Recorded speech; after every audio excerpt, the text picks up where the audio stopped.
It's a turn down day, just a turn round day. It's a turn down day. The magic is the music.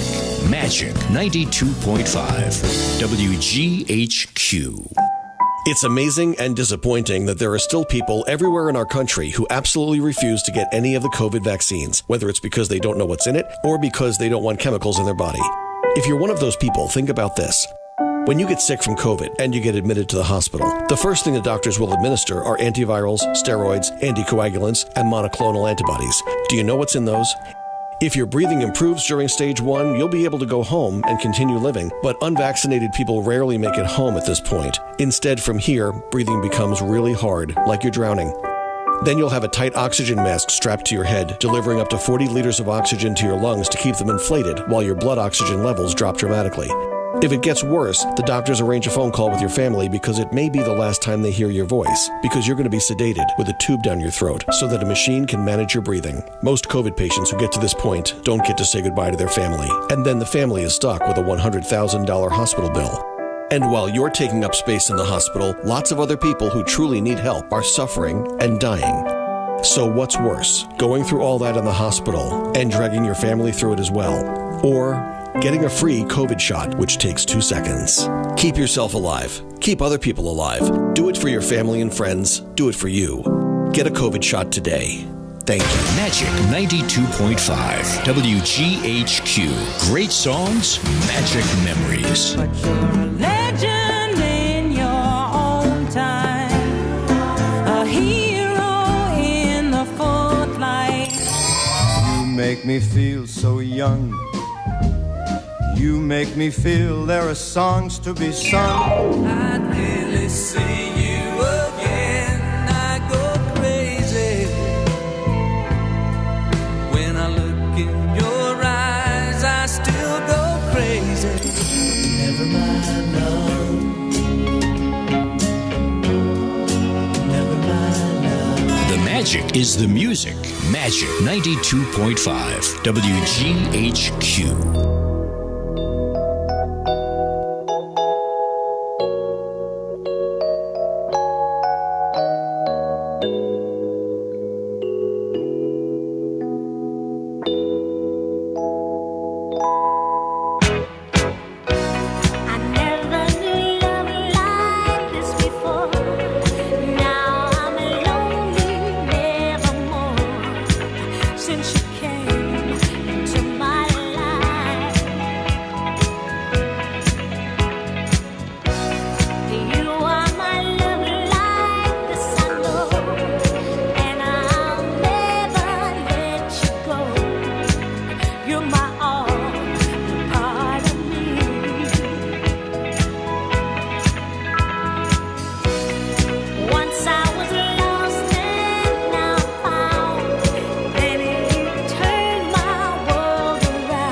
This is the Hudson Valley station for great songs and magic memories. 920 WGHQ AM Kingston and 92.5 W223CR FM Kingston, New York. We're streaming through our website, WGHQ.FM, and you can listen on your smart speaker when you say, play WGHQ from TuneIn.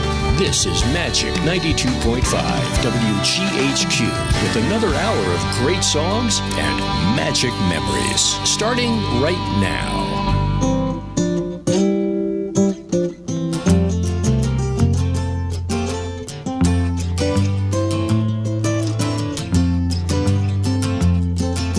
Now I've been happy lately, thinking about the good things to come.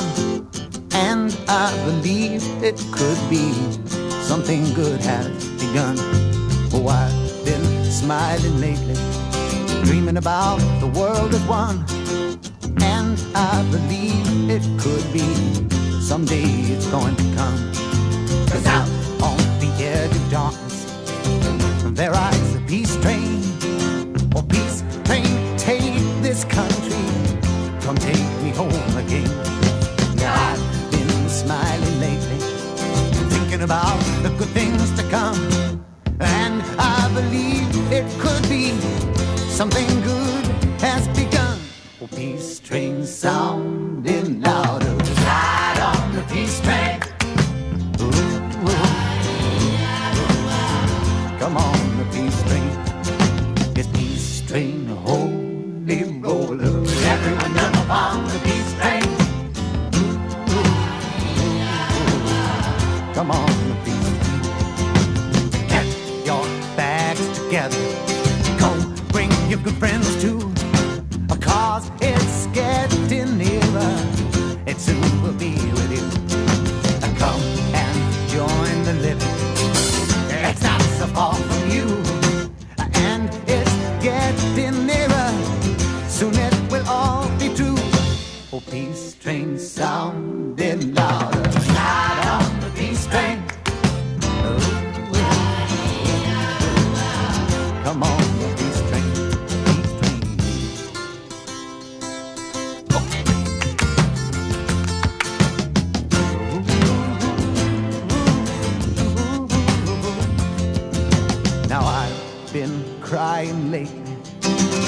about the world as it is. Why must we go on hating? Why can't we live in bliss? 'Cause out on the edge of darkness there rides a peace train. Oh, peace train, take this country, come take me home again. Oh, peace train sounding louder. Ride on the peace train. Come on, the peace train. It's peace train, holy roller. Everyone jump on the peace train. Ooh. Come on, come on, come on. Yes, come on, peace train. Hey, yes, it's the peace train.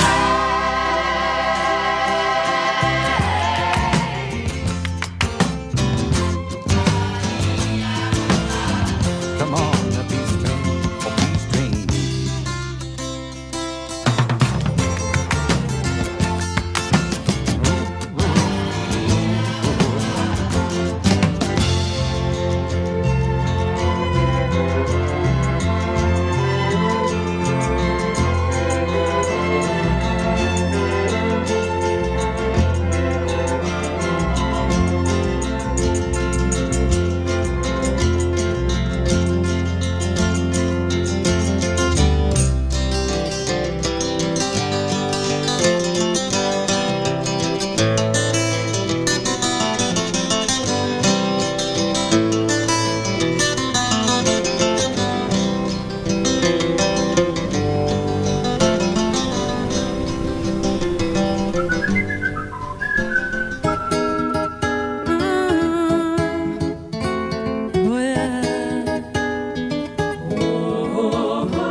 First one is a shock. Second helping, no good enough. That I'm lucky and you arrived. If you can bend it out, try once more. Maybe I was too impressed. He flattered, I was blushing. He found my joie de vivre so cute and rather touching. Himself so upwardly mobile, so cerebral, clever. Could I ever live up to his dreams? Or would I like to play a part in his scheme? I don't think so. I've got my plans and brave ambitions, knowing no bounds, no inhibitions. I'm aware there's a lesson in every fall, so next time I'll get closer. First one, it's a show. A second helping, not good enough, but that I'm lucky and you arrived. If you can bend it down and try one more time. It's a show. A second helping, not good enough, that I'm lucky and you arrived. If you can bend it down and try one more time. If you can bend it down, try once more. Later, I met a boy whose inner life was his true passion. We did connect in an exploratory fashion. He claimed what ties us to this mortal coil we should sever. Could I ever live up to his dreams? Would I like to play a part in his scheme? Oh, I fear not. I've got my plans and brave ambitions, knowing no bounds, no inhibitions. I know there's a lesson in every fall, so next time I'll get closer. First one, it's a show. A second helping, no good enough, that I'm lucky and you arrived.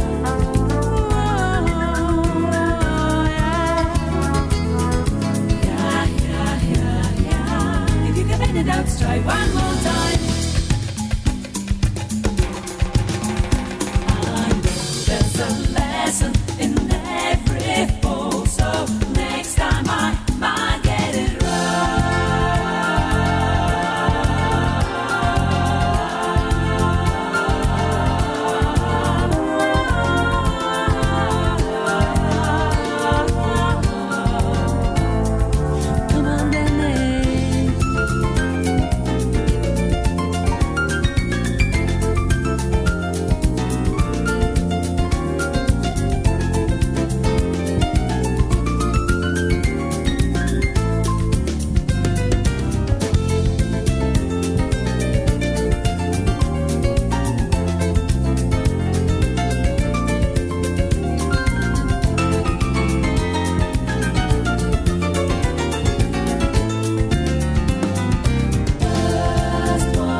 Magic 92.5 WGHQ.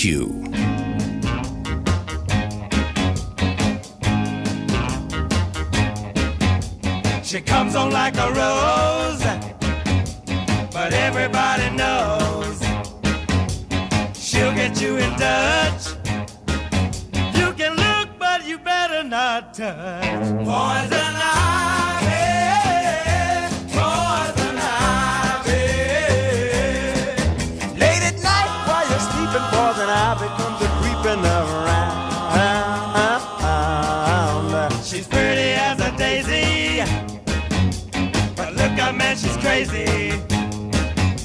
She'll really do you in if you let her get under your skin. Poison ivy, poison ivy.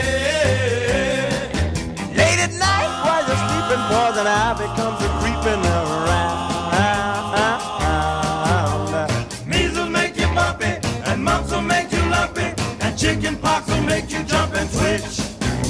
A common cold will fool you, and whooping cough can cool you. The poison ivy, Lord, will make you itch.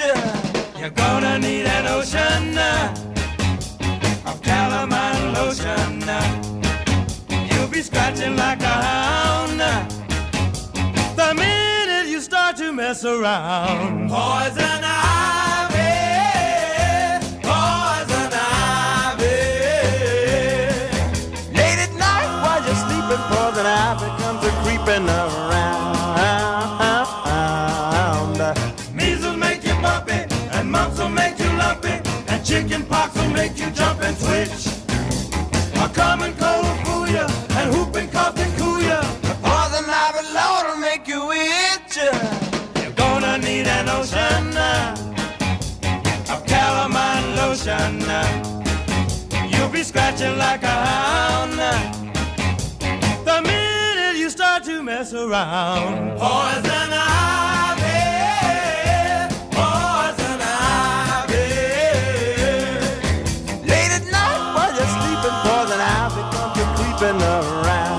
La la la la, la la la la, la la la la.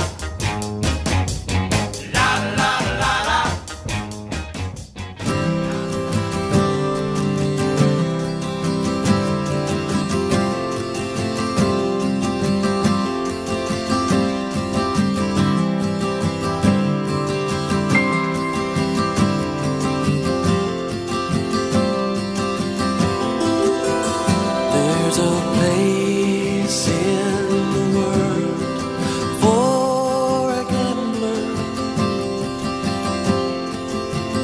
There's a burden that only he can bear. There's a place in the world for a gambler. And he sees, oh yes he sees, and he sees, oh yes he sees.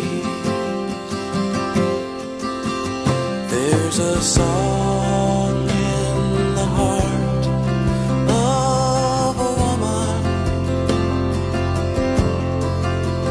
that only the truest of loves can release. There's a song in the heart of a woman. Set it free, oh set it free. Set it free, oh set it free.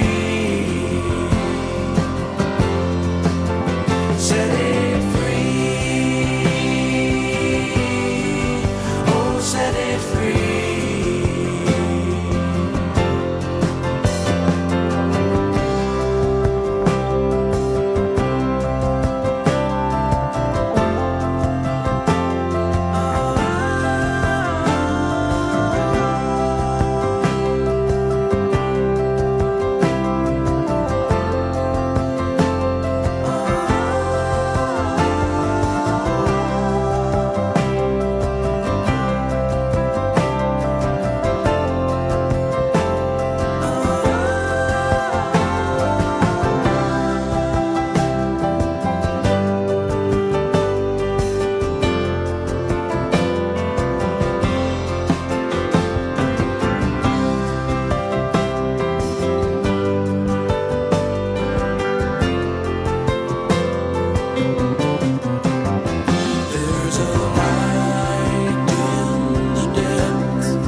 Every hour is filled with great songs you know by the artists and groups you like. Relaxing, easy, refreshing. Magic 92.5 WGHQ. I got no money in my pockets. I got a hole in my jeans. I had a job and I lost it, but it won't get to me. 'Cause I'm riding with my baby. It's a brand new day. We're on the wheels of an angel flying away. And the sun is shining, and this road keeps winding through the prettiest country from Georgia to Tennessee. And I got the one I love beside me, my troubles behind me. I'm alive and I'm free. Who wouldn't want to be me?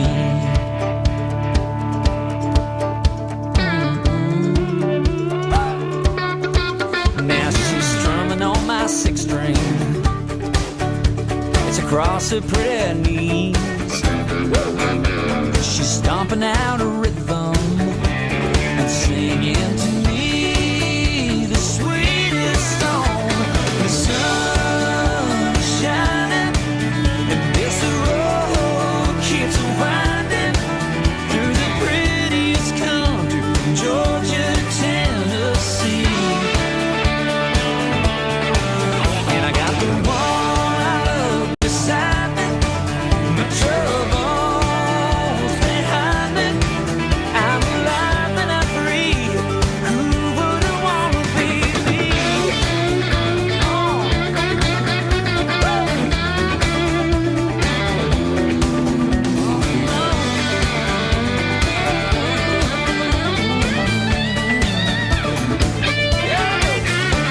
The sun is shining and this road's still winding through the prettiest country from Georgia to Tennessee. Georgia to Tennessee. And I got the one I love beside me, my troubles behind me. I'm alive and I'm free. Who wouldn't want to be me?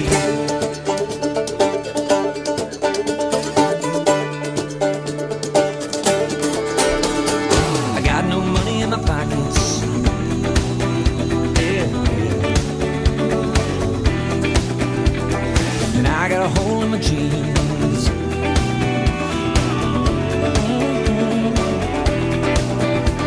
We're on the wheels of an angel.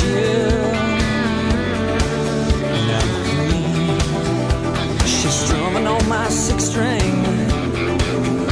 It's across her pretty knees. She's stomping out a rhythm and she's singing to me. Whoa, whoa, oh,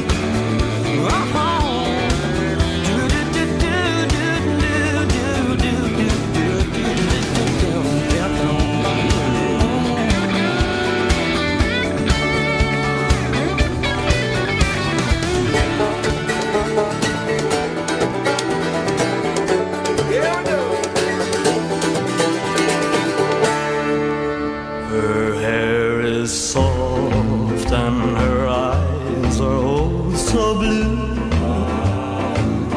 She's all the things a girl should be, but she's not you. She knows just how to make me laugh when I feel blue. She's everything a man could want, but she's not you. And when we're dancing, it almost feels the same. I gotta stop myself from whispering your name. She even kisses me like you used used to do. And it's just breaking my heart, 'cause she's not you.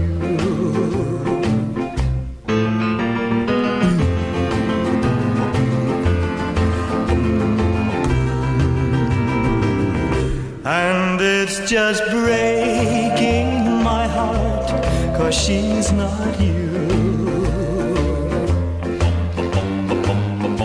And when we're dancing, it almost feels the same. I've gotta stop myself from whispering your name. She even kisses me like you used to do. And it's just breaking my heart, 'cause she's not you. And it's just breaking my heart, 'cause she's not you.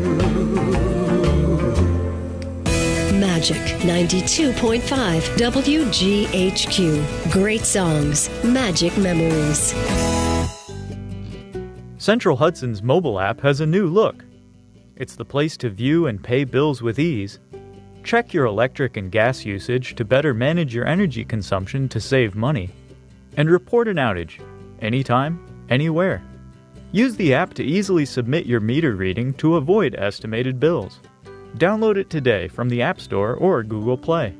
It's free and easy to use. Dicing's Bakery, the next best thing to home. Isn't it great that fall weather has arrived? So have the apples and pumpkins. They're now in season, and you can enjoy seasonal desserts at Dicing's Bakeries and Restaurants. Dicing's Pumpkin Cake Squares are back. Their delicious pumpkin cake topped with cinnamon streusel. Pumpkin spice latte cupcakes are also back, as well as pumpkin pies and pumpkin cheesecake. And apple season brings us everything apples. Dicing's makes the best apple cider donuts, apple strudel, and apple crisp in the Hudson Valley. Fall also brings us the great Oktoberfest celebrations. Dicing's offers authentic Bavarian beer pretzels and pretzel rolls, as well as bean and stick, which is a sweet dough topped with caramelized almonds, butter, and a rum custard. They're unique and delicious, and you can enjoy the authentic taste of Germany at your favorite hometown German bakery. Dicing's on North Front Street in Kingston. Baking memories for your family since 1965. Call 845-338-7505 or visit dicings.com. Dicing's Bakery, the next best thing to home. Hi, my name is Jennifer Frame, the Director of Corporate Philanthropy for Stewart Shops.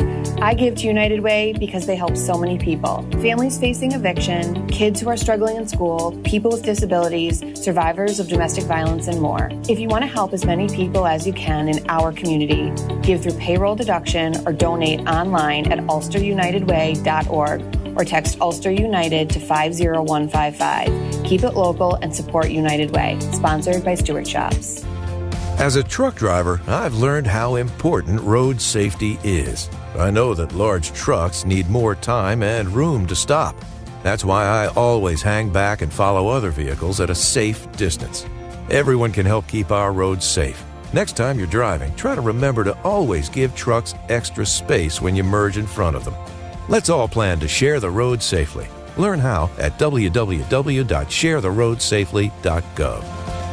We hope you're enjoying our unique variety of great music here at Magic 92.5 WGHQ. There's more coming up after this news and information update.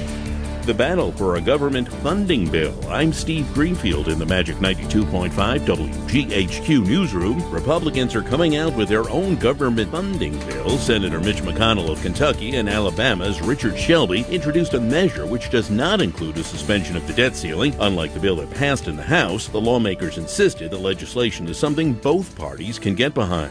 Executives from Facebook and Google are getting heat over privacy and competition. The collection of too much information by a selected few giant companies. There could be benefits and efficiencies to big data, but there are costs and impact. During a Senate hearing, Illinois Democrat Dick Durbin said big tech companies are making money off the private information of users. Minnesota's Amy Klobuchar adding, "We are the product," and argued the gathering of the data is increasingly intrusive. Utah Republican Mike Lee cited a growing threat of unauthorized exposure of private information. He says Congress needs to catch up.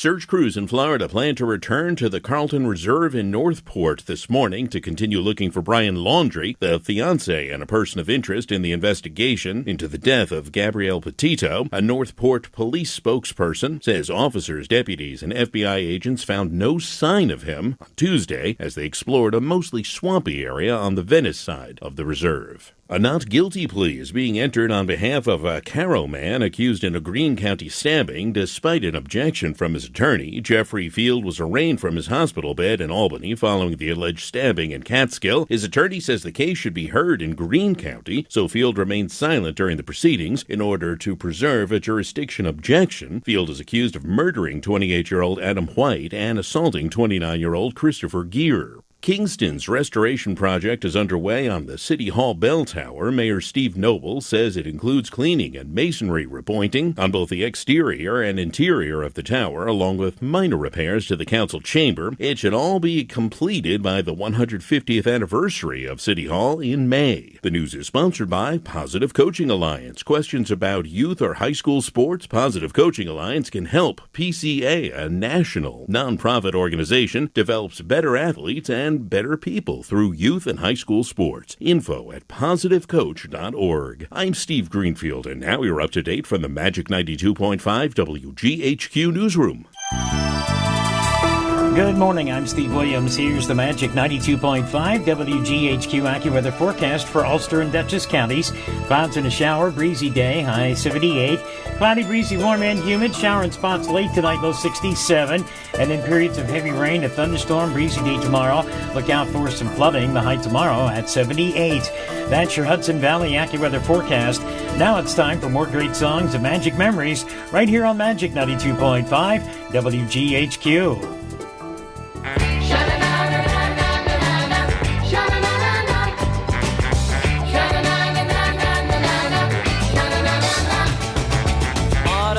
To winter, and then winter turns to spring.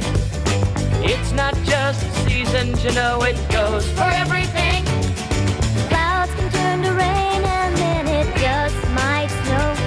You gotta take a lesson from Mother Nature, and if you do, you'll know. When it's time to change, then it's time to change. Don't fight the tide, come along for the ride, don't you see?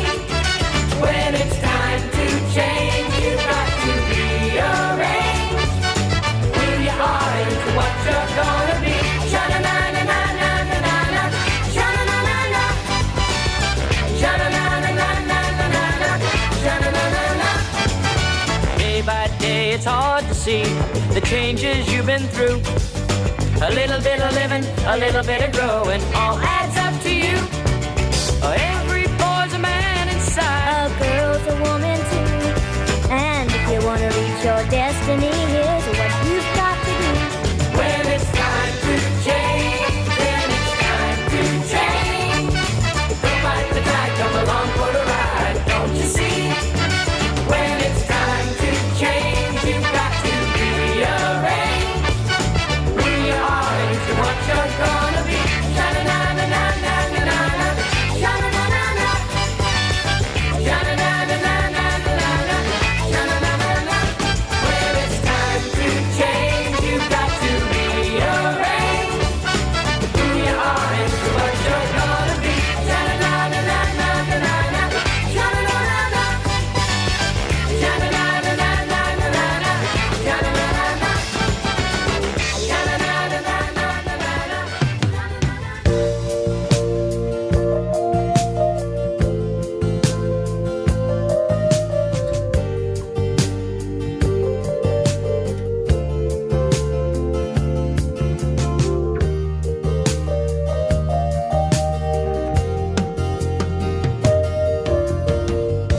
Oh, little Jeannie,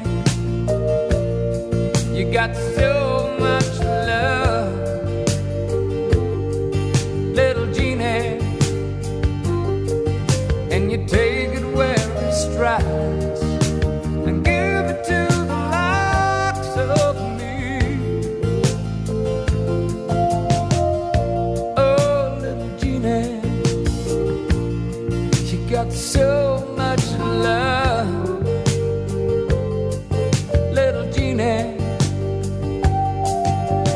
see you when I can. You make me all a man can be. And I want you to be my acrobat. I want you to be my lover. Oh, there were others who would treat you cruel. And oh, Jeannie, you were always someone's fool. Little Jeannie, you got so much time. Little Jeannie,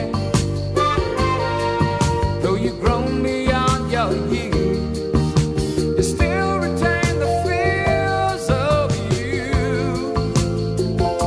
Oh, little Jeannie, you got so much time. Little Jeannie, but you're burning it up so fast, searching for some lasting truth. And I want you to be my acrobat. I want you to be my lover. Oh, there are others who would treat you cruel. But oh, Jeannie, I will always be your fool.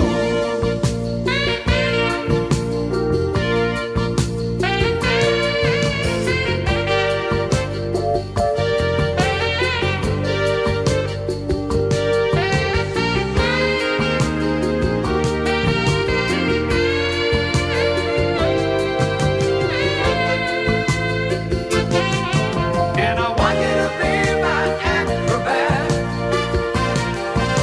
I want you to be my lover. Oh, there were others, and I've known quite a few. But oh, Jeannie,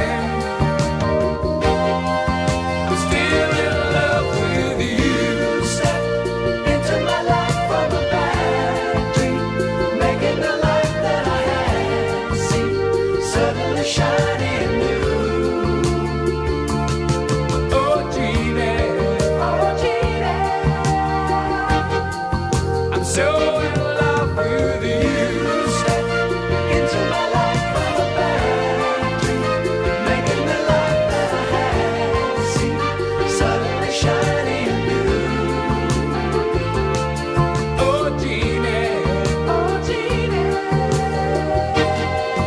I'm so in love with you. Step into my life from a bad dream, making the life that I had seen suddenly shining new. Oh, Jeannie, I'm so in love with you. Step into my life from a bad dream, making the life that I had seen suddenly shining new. Oh, Jeannie, I'm so in love, I'm so into my life from a bad dream, making the life that I had seen suddenly shining new. Magic 92.5 WGHQ. Monday to Friday. Great songs, magic memories.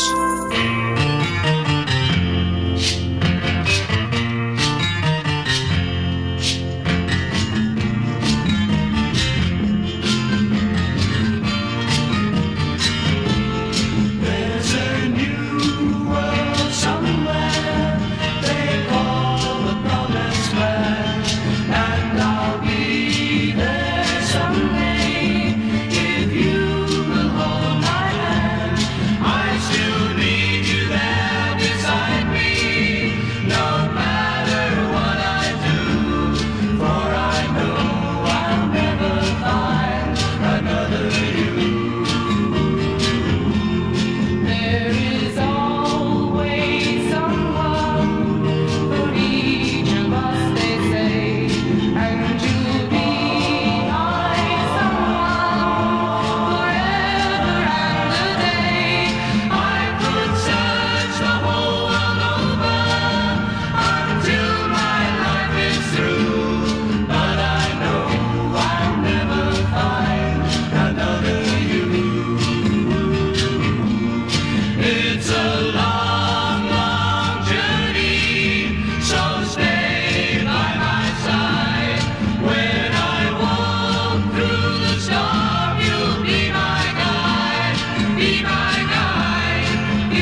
the sun came up this morning, and she smiled her smile for me. I felt it for the first time, something deep inside of me.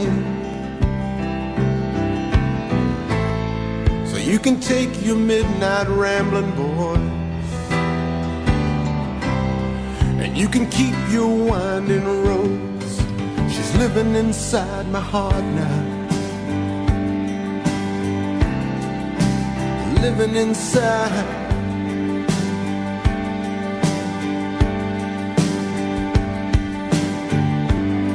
Oh, there's an easiness about her, there's a softness in her way,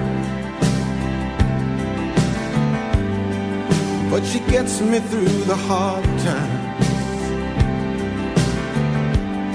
We get closer every day. I know I'll never be alone now, boy, 'cause even if I'm far away, she's living inside my heart now, living inside.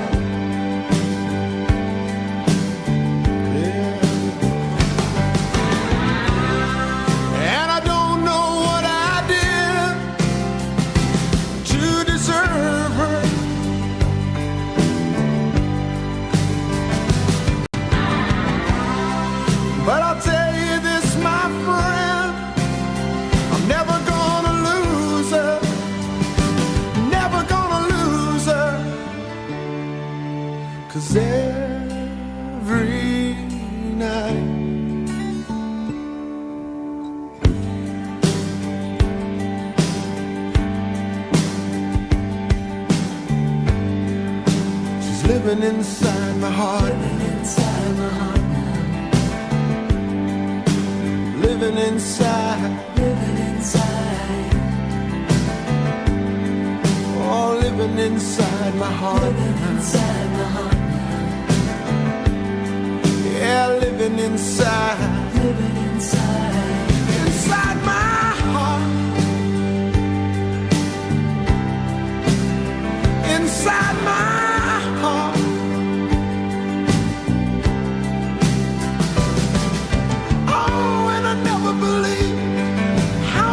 Someone could come to me, to me.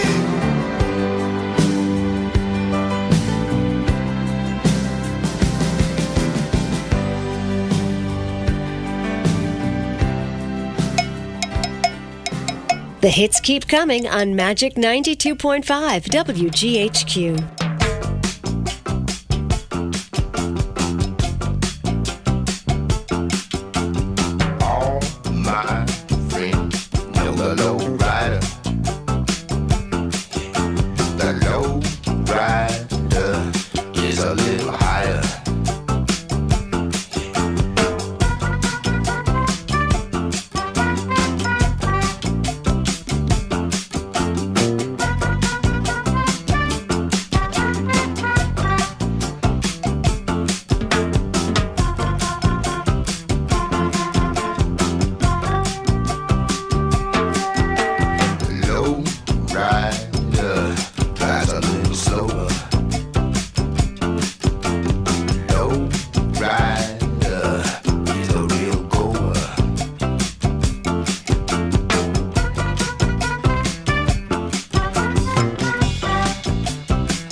disagree, 'cause to reason is not what you care for. I've heard it all a million times before. Take off your coat, my love, and close the door. Don't sleep in the subway, darling. Don't stand in the pouring rain. Don't sleep in the subway, darling. The night is long. Forget your foolish pride. Nothing's wrong. Now you're beside me again.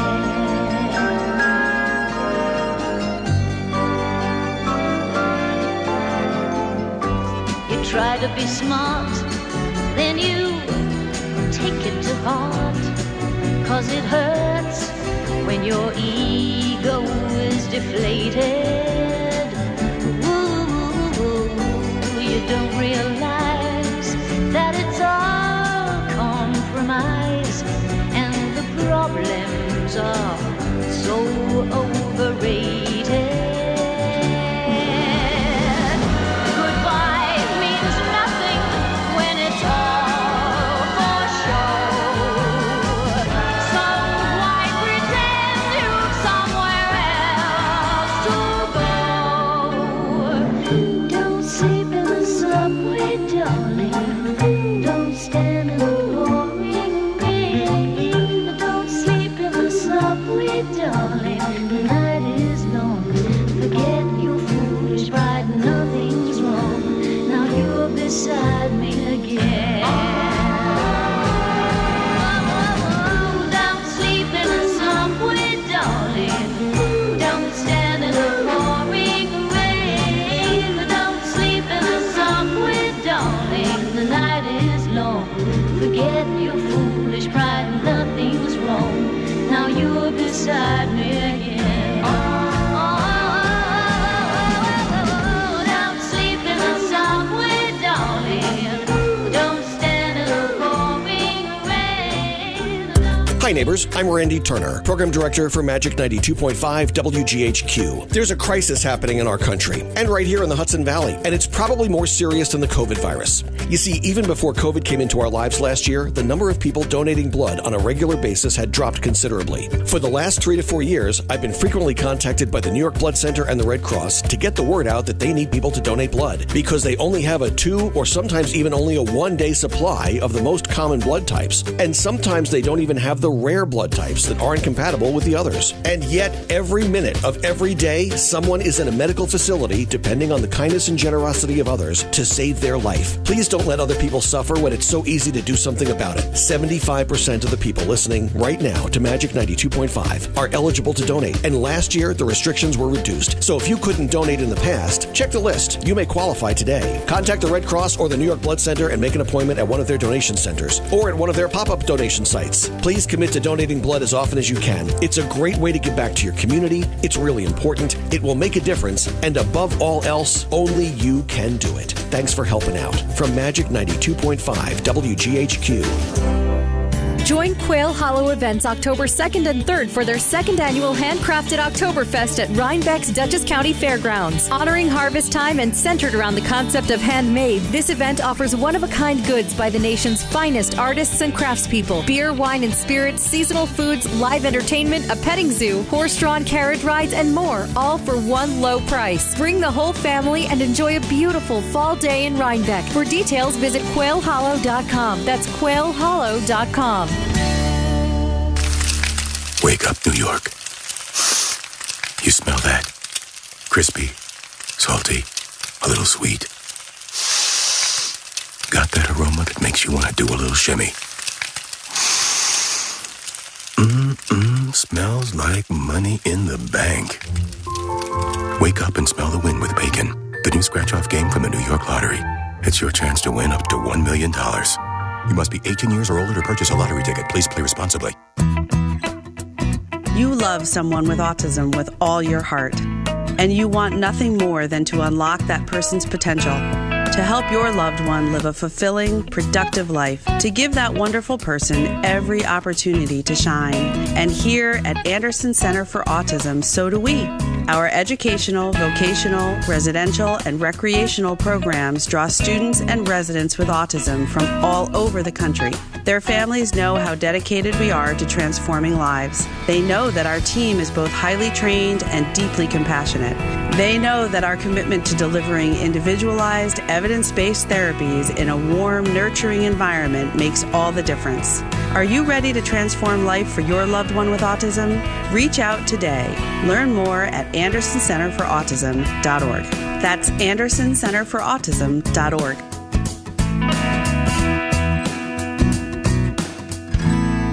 What can you do as a member of Rotary? You can eradicate polio. You can promote peace.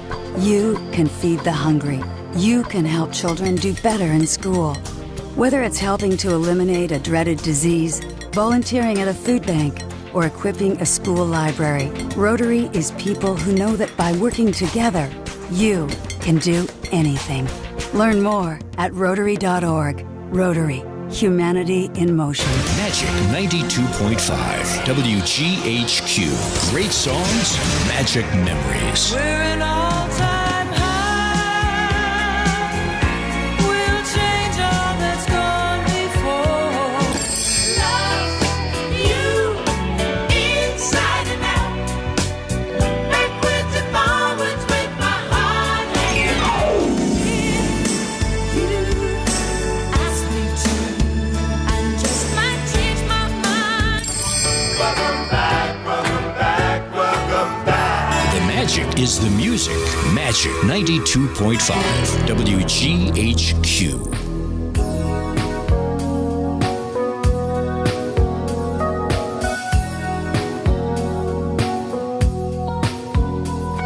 I need a love that grows.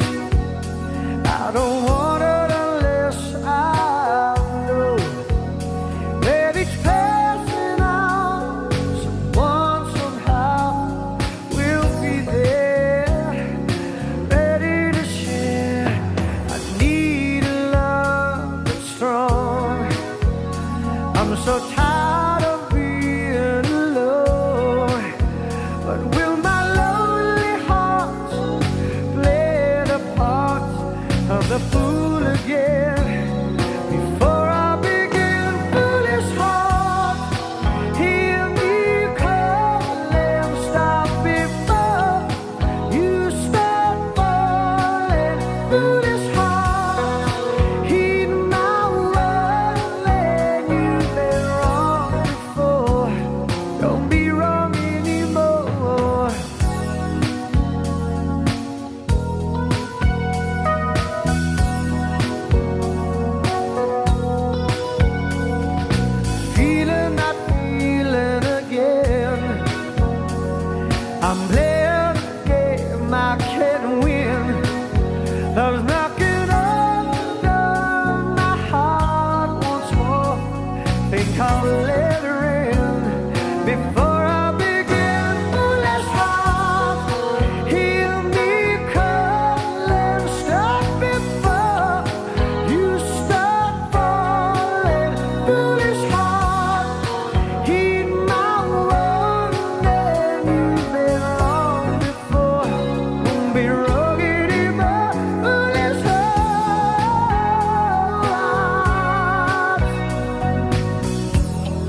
listening to Kingston Community Radio on WGHQ Kingston.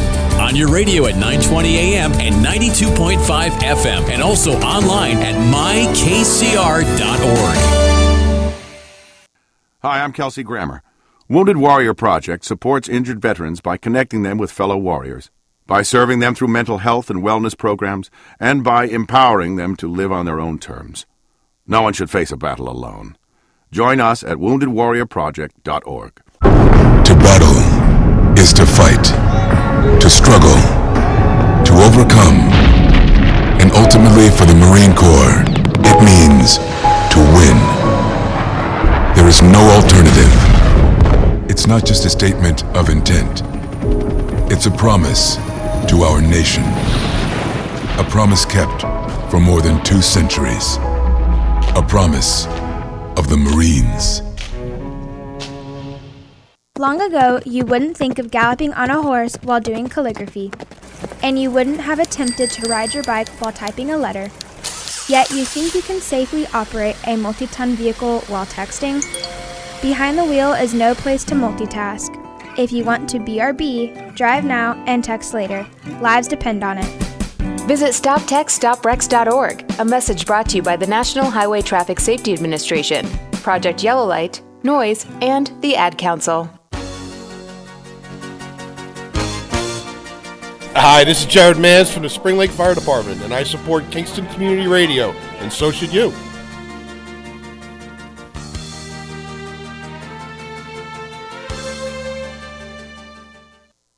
This portion of Kingston Community Radio is brought to you by Ulster Savings Bank.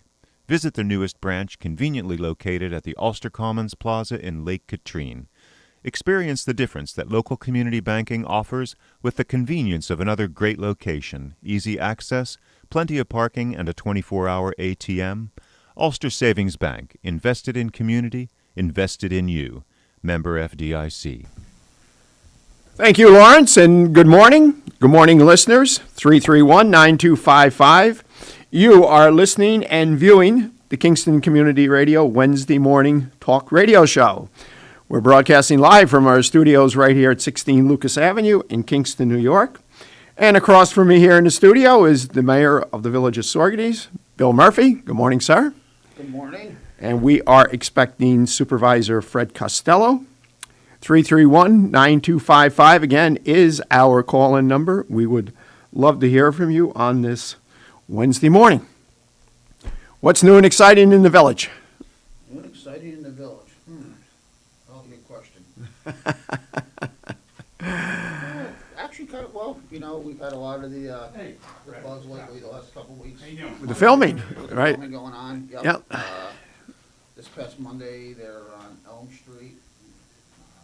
One of the older houses on Elm Street, and you know, the majority of the feedback's been positive. You know, there's always a few people who just, you know, I know they had a couple run-ins with a couple residents this past weekend on no parking in front of the houses, and you know, they put the signs up on Friday and said there'd be no parking or reserved parking for Monday, and had 2 residents who vehemently protested it, even though they were given a week's, you know, almost 2 weeks notice. Yeah. Letter in the mail, and you know, you don't own the street. No matter what you do, you're never going to make everybody happy. And it was, I mean, I guess, you know, they handled themselves, and I guess, you know, there's 2 of them, you know, they put their signs up, and then people took them out, threw them on the ground, so. But, you know, that doesn't represent the whole community as a whole, and they did overall went off very well, so. Good. And Supervisor Fred Costello from the town of Saugerties. Good morning, gentlemen. Joining us. Good morning. I agree, Murph. The response for all that has been overwhelmingly positive. I had people on Elm Street go, do you know they gave me $200 to use my driveway for the day? Yeah, home run. Paying $200 to let this film crew park trailers in their driveways. Yeah. Guys, you know, my brother was like, I'm gonna be at work all day. I don't care. Use it. You know.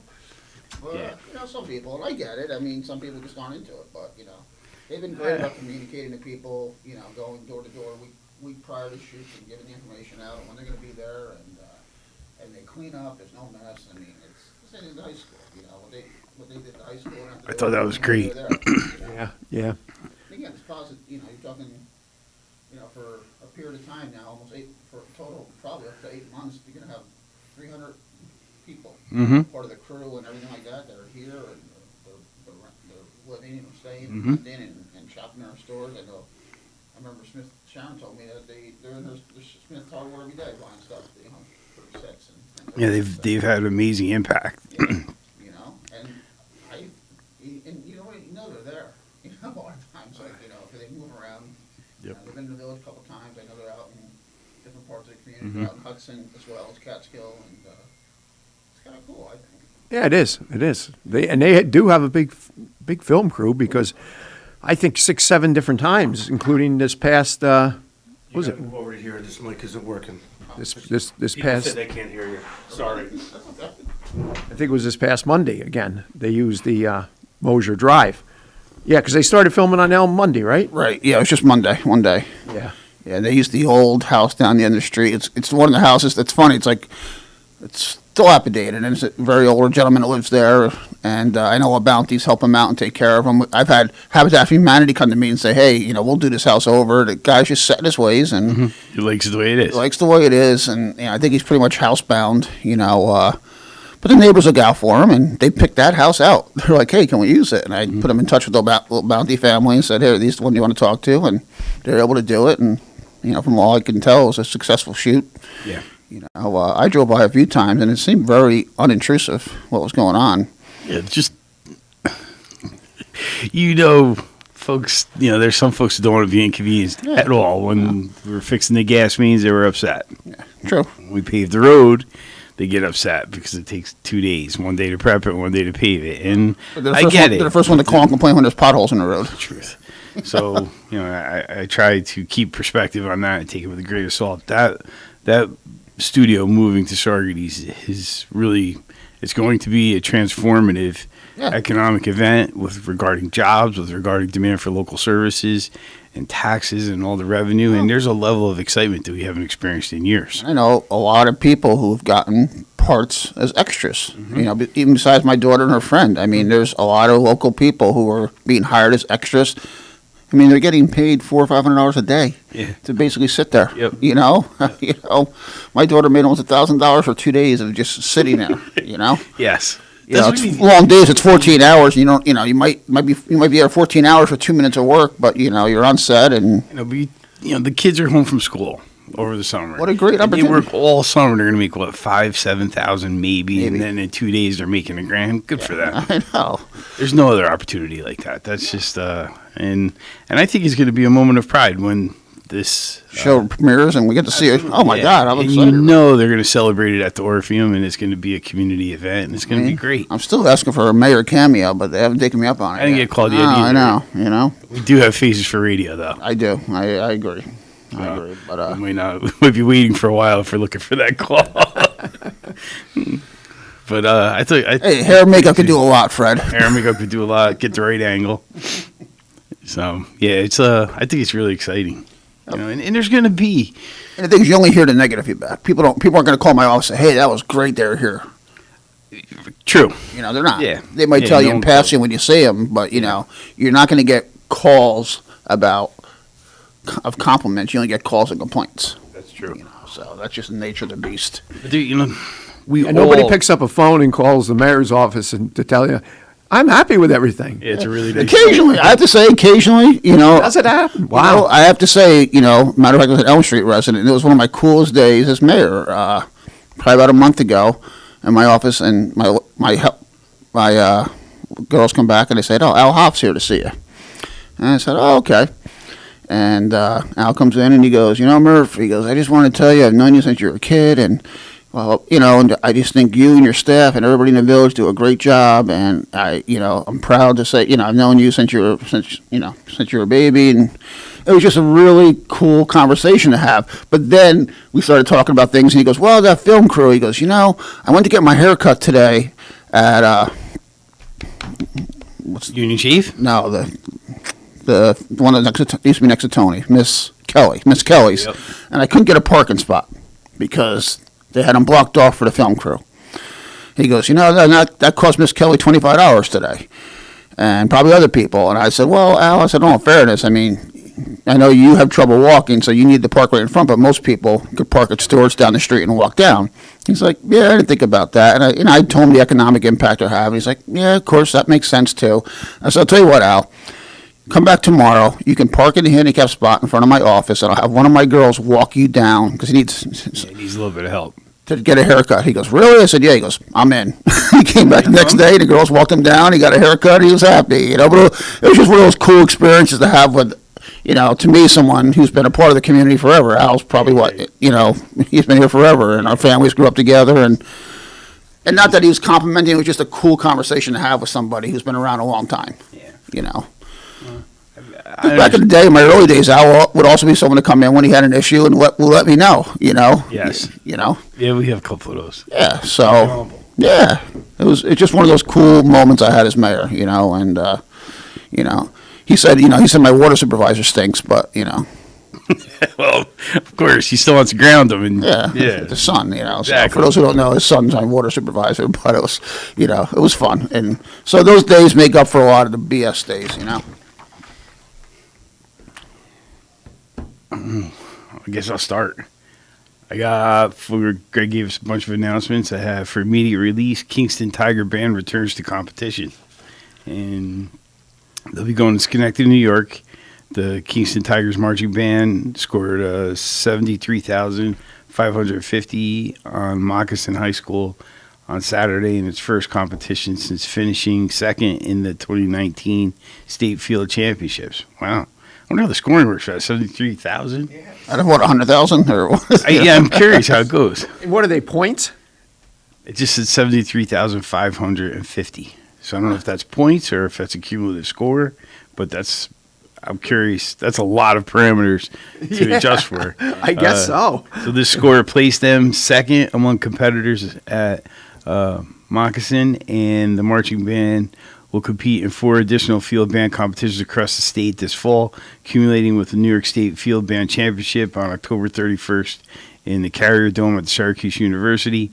The annual fall fanfare, the band's home competition, will take place at Deeds Memorial Stadium on Sunday, October 24th. So they got some nice activity coming up. Which band used to come and practice at Canton? That was the Rochester Statesmen, and that was the state competition held at Deeds Stadium. Okay. So they would arrive on Friday afternoon. They'd do a little bit of rehearsal Friday evening, stay at the ice arena Friday night, and then utilize usually soccer field number 3, where they actually, with chalk, they kind of outlined what would be a football field, because that's what Dietz was lined out for. And they would do, their rehearsals all day long. And then they put on a little show at about 4:45. And, of course, going way back when Tommy Diedrich... I was going to say, Tommy Diedrich loved that kind of stuff. Well, yeah, Tommy Diedrich somehow was instrumental. He had a connection somehow. He was instrumental in bringing them because they were looking for a place, and to have 100 of them in a hotel or a motel was next to impossible on a weekend in August. Plus, I think it was also a hits weekend. And anyway, make a long story short, then they would go and do the competition. Several years we went, and then they would sleep over on Saturday, get up Sunday morning, and head back to Rochester. What, we slept in the ice rink? Yeah. Did they really? Oh, that's cool. Yeah, I was thinking, Tommy, when you... That's where we got the cots. They paid, the Rochester Statesmen paid for 100 cots. Tommy's 2 favorite things were drum corps and thunder and lightning storms. Oh, yeah. Right? Oh, he would love to sit on his porch and watch a storm come in. But he would travel all over the place for drum corps competitions. Did he really? Yeah, he was a big fan of drum corps competitions. Oh, he was a character. No question about it. He is too, but you can't have a bad time with those people. I actually, when I got hired at IBM, I replaced him. Did you really? I took his job. Like, he retired, and I replaced his job at IBM 26 years ago. Yep. Quite a character. Yes, he was. All right, we have YMCA Bike Friendly Kingston to host Bike Repair Clinic September 22nd. Is your bike ready to ride? Biker Friendly Kingston and YMCA of Kingston and Ulster County will be hosting the next free bicycle repair clinic on Wednesday, September 22nd. That's today. Come to the Y parking lot on Pine Grove Avenue in Kingston between 3 and 6 p.m. to have your bike checked over. What else do you what else do you need to bike this summer? A bell is required by New York State law, and if you ride after dark, you need a set of front and rear lights. If you're under 14 years of age, a helmet is required while riding. You can get bells, lights, and bike helmets at the clinic. No advance registration required. The event is free, but donations are welcome. Be sure to bring your bike and wear a mask or other face coverings if you're not vaccinated. In case of bad weather, the rain date is Thursday, September 23rd. For more information, contact the YMCA Bicycle Program Manager, Tom Polk, at 338-3810, extension 102. And again, that is today from 3 to 6 at the Y parking lot on Pine Grove Avenue in Kingston. Okay. I need lights for my bike. You need what? I need lights for my bike. I just got a new bike, and I was riding last night, and it got dark. It was getting darker early, and I'm like, I better get lights on this bike. I gotta, lead by example here. Absolutely, yeah. I mean, I try to stay like Finger Street, Washington Avenue. I go through the field a few times, do a few loops around the field, but I'm like, I probably should get lights. And most of our viewers and listeners, I believe, know that the Garlic Festival is back this year after a 1-year hiatus. And just to give advance, like we were talking about advance notice, the Garlic Festival is not this weekend. It's the following weekend. But just for everybody's information, obviously the weekend October 2nd and 3rd, when the Garlic Festival takes place, the only vehicle access into the complex, if you are not a permit holder, are those who are handicapped. Will be handicap parking in parking lot A, and then also on-site parking, which we are again doing for the economical price of $10 per vehicle per day. You can purchase on-site parking, and you can either go on to the Hudson Valley Garlic Festival website, the Kiwanis Ice Arena website, and just Google Garlic Festival parking. It'll bring you right to a link. You pay via PayPal. It takes literally probably less than a minute to do. It's the only on-site parking that that's taking place in the complex. Free parking is still going to be available in the HITS parking lots, primarily their RV parking lot, which is the orange parking lot. And then also, commencing next Wednesday, this would be a week from today, on September 29th, traffic will be restricted or road closures take place on Bob Mosier Drive, Pavilion Street, and Court Drive. So there'll be no through traffic during this time frame. And likewise for the 4th and 5th of October, and that's to facilitate cleanup and post-festival related work. Mike Kraut Road on the 2nd and 3rd, 2 hours prior to the start of the Garlic Festival, which is 10 a.m., and up until 5 p.m. in the afternoon, will be one-way westbound. So from basically the intersection of Mike Kraut Road and 9W to Peoples Road will be one-way westbound. All right. Looking forward to that. It would be fun to get back to normal. Yes. As you're reading that, I was thinking for some reason about all the activity on Cantine and we always talk about the economic multiplier effect, and I was thinking about the film studio activity. And we get complaints about that too. We hold the Garlic Festival?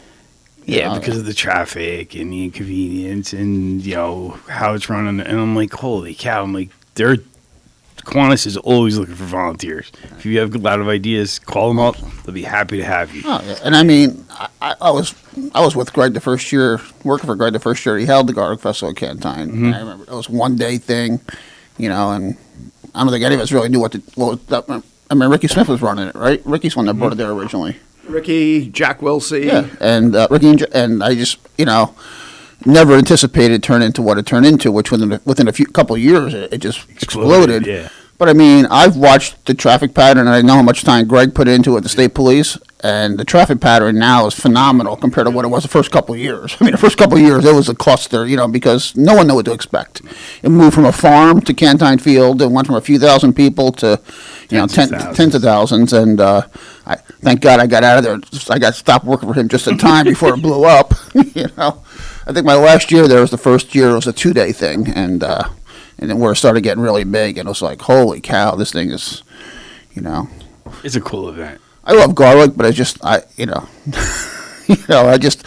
go up, I get a sandwich, I walk around a little bit and leave. It's just like it's something, I just don't like huge crowds either, But people tell me negative. I'm like, before I was married, I lived on Elm Street, and since I lived on the other side, I've never had a negative impact from it, and I live as close to Canton Field as anybody else does. Right. Right. Yeah.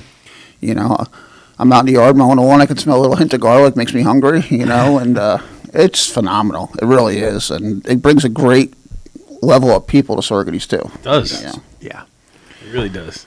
And I'm quite a number of years ago and having conversation with it was either Greg or Thomasine Hellsmortal. There's a couple of families, and now since that time, maybe even further, as a result of coming to the Garlic Festival, they purchased property or they purchased homes. I have no doubt in the Sorgady's area. I have no doubt. I mean, it's and people don't realize. I mean, this is. I remember 25 years ago, 30 years ago, where people come from. It's not New York State. The people are coming from Connecticut, New Hampshire, Maine, Jersey, Pennsylvania. They're coming from all over the place for this festival. Probably, I'm sure there's people that come from a lot farther away than that as well. Once in a while I run into folks, and it just happened. There was a group of fairly young ladies who were here on an excursion, and they came here just for some hiking opportunities. And they're super nice people, and they traveled, and they were asking about the Garlic Festival, and they're like, "Ooh, we should see if the house is open, and we'll come back. We'll rent the house and stay for that weekend too." And I'm like, just kind of neat, Yeah. So it's exciting. It's good problems we're having right now. A lot of economic activity. Well, you hit the nail on the head. There's that economic multiplier. Mm-hmm. And you just stop. We talked this morning about the filming that's going on. We talked about the Garlic Festival, a couple of other events, and all the events that the Food Truck Festival last week. Oh, that was really well. That was great. The crowd was tremendous, but maybe I knew 10% of the people that I saw. That's true. If that. Yeah. And I know there was a lot of people that, from out of town. I have a habit. Did you have mac and cheese? I hate mac and cheese. Oh my God. But did you see the line for the mac and cheese It truck? went onto the back. For people that know the layout of the complex, you have the pavilion, and the truck was up against the pavilion, the enclosed section. Yep. And the line went across the road onto the basketball court. I couldn't believe it. Onto the basketball court. I couldn't believe it. So, it's not so. If it's a side at a barbecue, I'll have some, but I don't ever seek it out. Now I want to follow that food truck just to see what the draw is. That line was huge. What we cook, and we actually had it last night for dinner, Dan. We make buffalo mac and cheese, buffalo chicken mac and cheese. It is freaking delicious. Yeah, I'm a big mac and cheese fan. Big mac and cheese. When I was away this past weekend, golf with the guys, we were in one restaurant one night, and I had pulled pork mac and cheese. Yum. Yeah, it was pretty interesting. It was different spin on it. I've had lobster mac and cheese. Have you never had lobster mac and cheese? I had lobster salad with pasta in it. I've had lobster mac and cheese at Front Street Tavern in Kingston. Delicious. Oh God, but then it goes right through me. I only rent it. I'll tell the waitress I want to rent a plate of lobster mac and cheese. That was the only other line I saw that approximated that was the fish guy off the hook. Yeah. He does have really Dana good said she food. went up there. She said, I heard every week it was packed. It was. Yeah. Even the rainy week, the food truck still did pretty well. So, I don't know, next year we're going to have to, we kind of evolved this year already. How many weeks did you have it this year? Only do 3 a year. And the point of that is to try to raise money to rebuild Small World Playground. Oh, and it was really successful this year. They raised, I think we raised like $12,000 or $13,000. What's that? Fees for the trucks that come? The fees for the trucks that come generally pay for the band and the cost of what happens. Mm-hmm. But we donate beer from our restaurant, and they try to pay us back for it. And Peggy donates wine, and they try to pay back for that too. But the point of that is those beer and wine sales, whatever revenue gets generated, is dedicated back to Small World Playground. And I didn't know that. Yeah, so we're fairly on our way. They must have probably close to $20,000 set aside for that project now. So the closer we get to having a local match to fund a grant, the closer we'll be to put a new playground together. And that would be, I'm looking at Greg, because how many years have we talked about that? At least 10, because we knew the playground as it exists was hitting the end of its useful life. And then I remember when that was built as well. Yeah. that was a pretty exciting time too. What year was that built in originally? 94. 94. That was just a couple years before I left. It was one of the last surviving leather style playgrounds that was built at that time, and that was a credit to Greg and his staff for maintaining it as well as they did all those years. But that's a lot of maintaining. It's a lot of maintaining, so the redesign is going to be a little bit different. Right. Yeah. I know, right? And no, but we don't know back then. I mean, No. come on, look at the playgrounds we had. You know, like I've had to renovate everybody's had to renovate their playgrounds in the last 20 years. I mean, well, not only that, but the makeup of the wood. Yeah. You know, back then was a standard. friendly, It was a standard in playground construction of leather styles playground, wooden playgrounds, and then just living in the Northeast and the weather we experience in the Northeast, you take over a period of time, and in this case here, 26 years, it gets weathered, it gets splintered, and kind of snickering a little bit. So we get the report because we had it appraised for its usefulness and if there's anything left. And you read the report and there's all this terminology in there about wood that I'd never heard before, checking and all these other terms. I'm like, what the hell? Who wrote this? But, it was interesting to learn about that. And kind of wood degrades from the inside out as well as outside in. And as it dries, well, what was, what really had concerned me was we checked the where the columns that provide the structural integrity for the different components of the playground. So as you remove the mulch at the playground mulch on the ground and put a shovel into the ground, some of those were half the size of what they were previously because they had rotted slowly over a period of time to where, if they were once an 8-inch diameter, they're down to like a 4-inch diameter. And you would kick the thing and literally large splinters, shavings of wood. And that was a reason that the first thing that went several years ago was the swings. Because you can imagine the stress of children on swings, adults on swings, back and forth, back and forth, back and forth.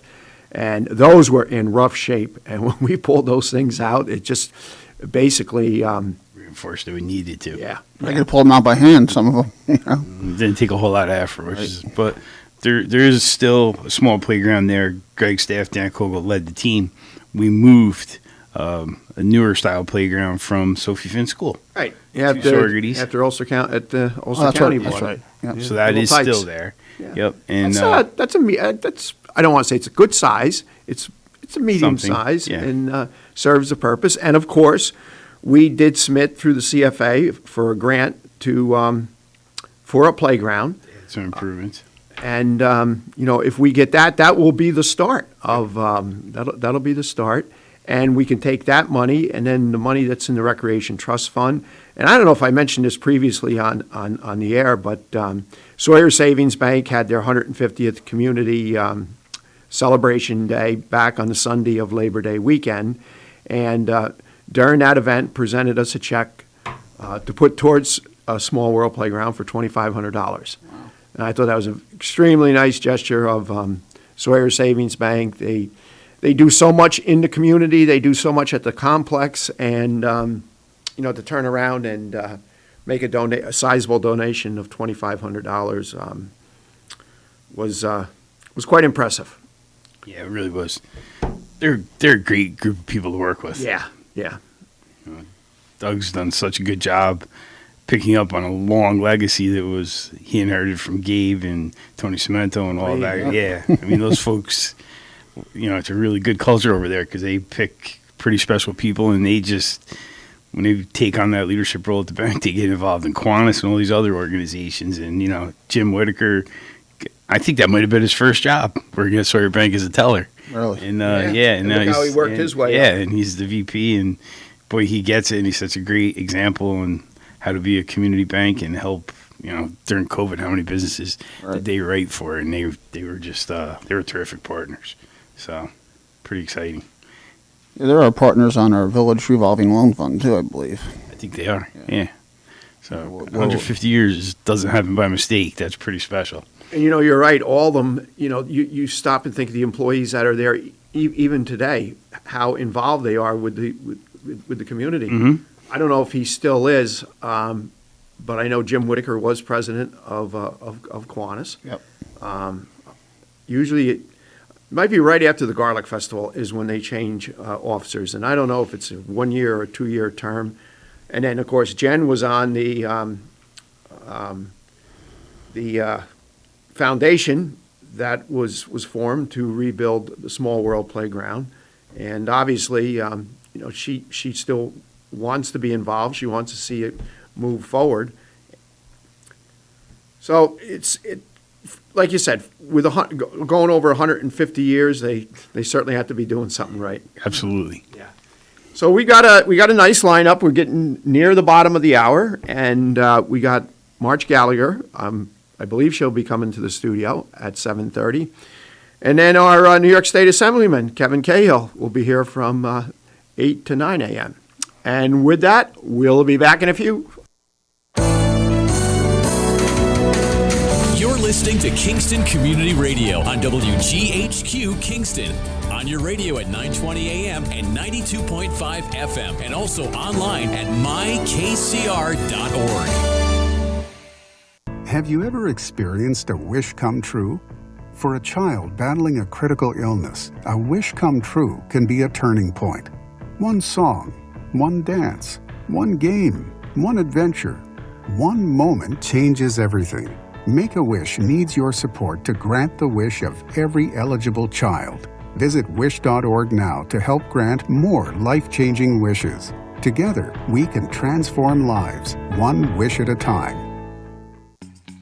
Hi, I'm Steve Thomas for Habitat for Humanity Restore. Habitat Restores are nonprofit home improvement stores and donation centers that sell new and gently used furniture, building materials, and appliances to the public at a fraction of the retail cost. The Ulster County Restore at 406 Route 28 in Kingston needs your donations. Call our hotline at 845-853-7499 to schedule your free pickup. And thanks. Everyone is talking about healthcare these days. America spends twice that of other developed countries on our healthcare system, yet our health ranks near the bottom. How can we stop spending so much and getting so little? By shifting to a system that gives more patients access to strong primary care. Primary care can help make America healthy again. To learn more about the benefits of primary care, visit www.healthisprimary.org. This message is brought to you by America's Family Physicians.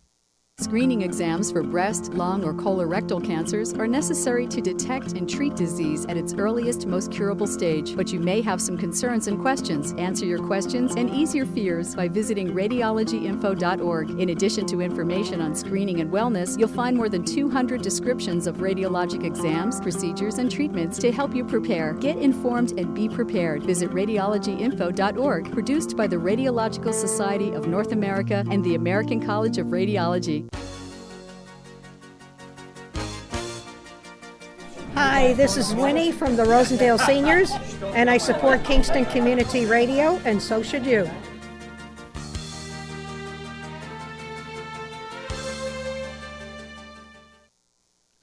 This portion of Kingston Community Radio has been brought to you by the First Savings Bank in Ulster County that still remains local to this day. Ulster Savings Bank, a community bank that's invested in local business, invested in community, invested in you. Ulster Savings Bank, your one-stop resource for everything local. Locations throughout the Hudson Valley and online at ulstersavings.com. Member FDIC. Thank you, Lawrence, and for those listeners and viewers who have been with us, welcome back. Those just joining us, 331-9255 is our call-in number. You're listening and viewing the Kingston Community Wednesday morning talk radio show.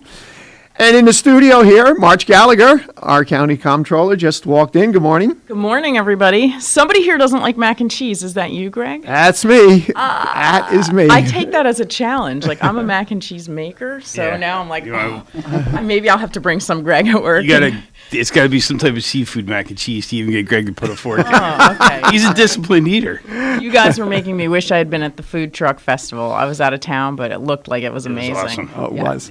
And also, we have our mayor of Village of Saugerties, Bill Murphy, and Supervisor Fred Costello from the town of Saugerties. Yeah, it's been quite a number of years, and who knows, maybe my taste buds have changed, but... And by the way, I was not about to get in that line, okay? No, me neither, but I was curious. That had to be an hour wait. Probably. I got in one line, because I brought some dinners home, and I bet I waited a half hour. Yeah, I expect that. And we expanded the trucks. You know, Well, this is the first time the mac and cheese guy was there. The first time the mac and yeah. cheese guy was there. But Howie Post, his wife Gail, and Marjorie Block, you know, they rock it really, out. Yeah, they're the ones that lubricate that and make it happen. And it was progressively more and more successful. The first one was overwhelmingly successful. We based the interest in it over what happened 2 years ago before COVID, and we wanted to make sure the trucks make money too. Right. So we kind of only had, I think, 5 trucks. But after that first event, we had to get way more beer and wine and way more food trucks. People love it. I mean, It we was had great. at the Bloomington Fire Department last night, we had our food truck festival. It's not a festival, but our food truck night, and it was packed. Absolutely packed. It's amazing, isn't it? Yeah, it's great. I love eating outside. Let's not get rid of that after COVID goes away. Agreed. Oh, Agreed. absolutely. Absolutely. That's going to be a challenge for the state, though. Well, we'll have to figure it out. They're We have gonna to innovate figure a it little out, bit. But it's going to Yeah. be, like during COVID, it was kind of a relief Exceptions in a were way. made, right. Yeah, because we operate with a liquor license, and the restrictions on that are very specific about the area you can serve alcohol and people can carry it around. And during COVID, those were relaxed significantly. Yeah. But now as we're going back to more normal, those restrictions are back, and now it's a problem with your customers because like, what do you mean I can't take it home? You can't take it home. That was a special circumstance. We can't put it in a paper cup. You have to drink it here. It's a little bit different. Yeah. And I know the legislature had considered some legislation that would kind of make that a permanent opportunity for takeout drinks. Maybe they'll consider that, and even using outdoor dining. We had tables outside of our restaurant, and people could consume wine and beer out there just as though they were inside. Right. But that was because of the relaxing of the restrictions on us. Now they're kind of back. Even though your parking lot is private as opposed to the village streets, one cannot go in Because your the liquor license really is contained to the footprint Within of the the building, footprint of the and they'd have to like interior revise of the all building. those. Yeah. Let's get Vince Bradley on the phone and see if we can fix that. Yeah, I don't envy him right now. 'cause No. well, yeah. We ignored it in the village this summer anyways and did it anyway, so. Well, seriously, I mean, I'd rather Have people dining and doing business. Yeah. I'd rather extra forgiveness than extra permission sometimes. And, we weren't going to put that restriction. I mean, for the ones that called me, I said, yeah, just keep doing, And so I think we had more tables on the sidewalk this summer than we did last summer. You did. In front of restaurants, Yeah. for sure. Yeah. You know what? They need that opportunity. Yeah. But the liquor licenses really only permit consumption in the dining I know. spaces of those facilities. So if you're outside of it, My only restriction is outdoors has to be in a plastic or paper container. It can't be any glass outside. that's smart. Right. Yeah, that's what I would tell a 'em. no-brainer. Yeah, 'cause And, I really like what Kingston did. And I realize, if you try to do something like that in Saugerties, you'd have everybody up in arms that you're taking parking spaces away. There's two components to that, though. I mean, the city streets are the city streets. In Saugerties, those streets are both state roads. Yeah, And that's the big difference. I can't do that on main and partition. And I had some arguments with business owners over that. And I'm like, Not our streets. it's not our streets. It's owned by the state, And fortunately, like on Main Street, the sidewalks are wide enough where you can put some tables and still have room to walk through. Partition's a little tougher, but, Well, I mean, I hate to base the whole economy on drinking, but I did want to let you guys know that, in our mid-year sales tax report, we were looking at the industry sales by particular industries, and the largest growth industry in Ulster County was beverage manufacturing. So that is like breweries, wineries, distilleries grew 871%. Wow. $49 million in taxable sales. So the sales tax year runs March through February. So if you compare March of 2020 through February of 2021 to the prior sales tax year, it grew 871%. Now, a lot of things are bouncing back, like restaurants, visitation, automobile sales, but that one popped out as a big wow. And I think we have a lot more breweries, distilleries, and wineries than we had. Also, that statistic's a little bit skewed because we went from such a small number to a measurable Right. number now. Absolutely, but $49 million increase is sizable for an big, industry like that, and It's it likely brings to a lot of continue people to to grow visit. a little bit. I think it's going to keep going. Yeah. Because, I was just in Lake George this past weekend with the guys, and two of the guys I drive up with, their goal is to tour every brewery they possibly can, or distillery, and they have a list. There's actually a club. Like I call them a cult. They actually have a book that has everyone in New York State, and they check them off. And it keeps growing, so keeps they're going to keep growing. going. And we hit 4 on the way up to Lake George on Thursday. They want to stop in. I said I don't even drink, and I've hit 24 breweries in the you last just got 3 a years. job driving, yeah. But and every one of them is just more beautiful than the previous place. I mean, they're nice places. They offer nice food, and I get to judge the best cream soda around because usually But it's and Lake George is filled with breweries and distilleries. It's unbelievable. I mean, like a couple per block. The state really made a priority out of that, especially And we through the spearheaded CFA. it here. I mean, Tommy Keegan and Tuttletown Distillery. So those two businesses were really at the beginning of both of their industry sectors, right? We didn't even have distilling in New York State; wasn't even allowed until Tuttletown came along. And figured out how to do it. So yeah. Then on the other numbers, I'll just tell you that we're $20 million up in revenues from where we were at the same time, June 30 of this year compared to last year, and $6 million down in expenditures. That's amazing. That is largely because of the early retirement incentive that was put in place. And you can look at last year and say, well, that was a pandemic year, so comparing that doesn't count, except we closed last year with a surplus. So we're going to close this year with an even bigger surplus, and that doesn't include ARPA.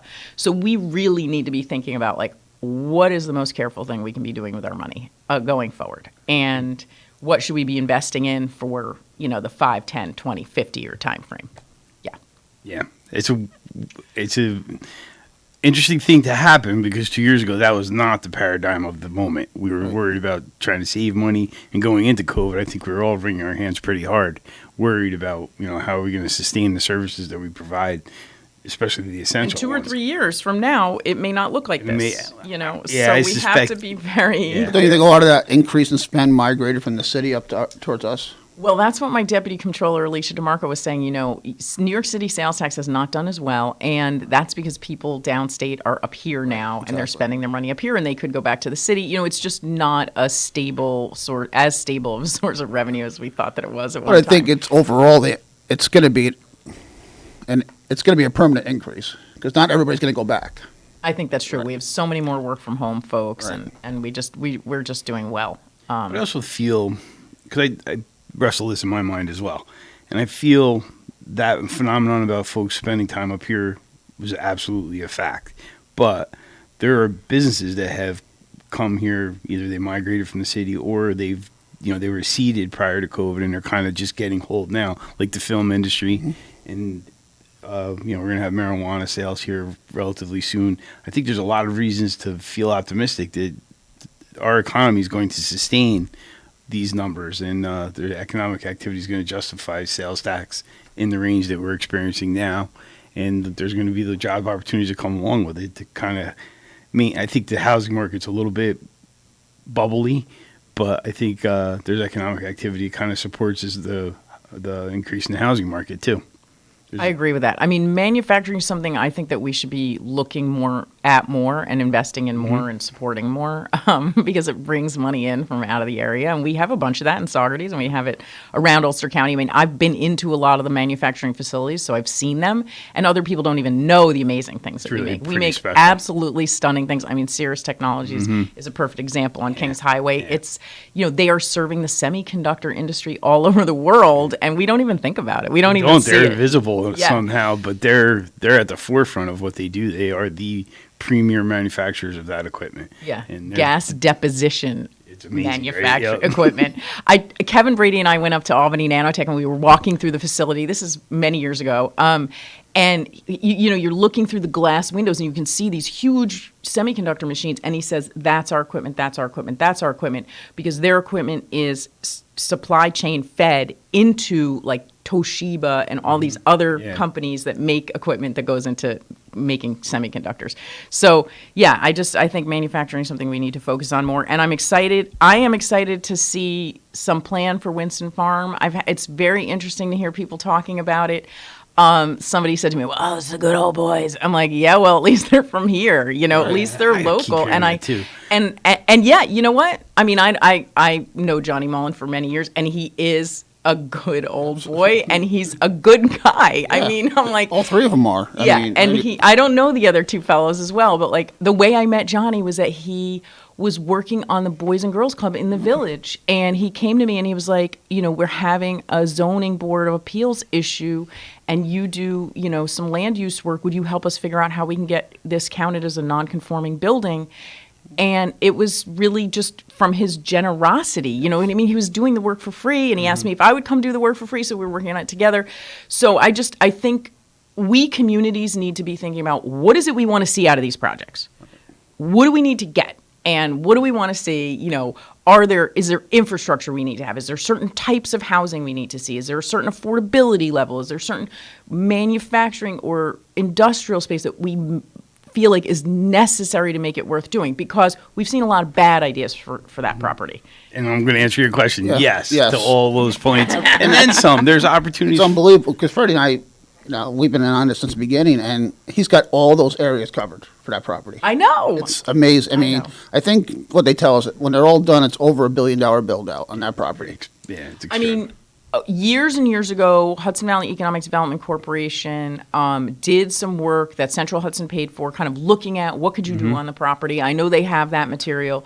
And I know people love the scenic natural beauty. I get that. And I've seen some people saying like, wow, I see that hotel now behind the historic building. We do need to be careful. We need to be thinking about the way things look and how it's going to affect the entrance to the town.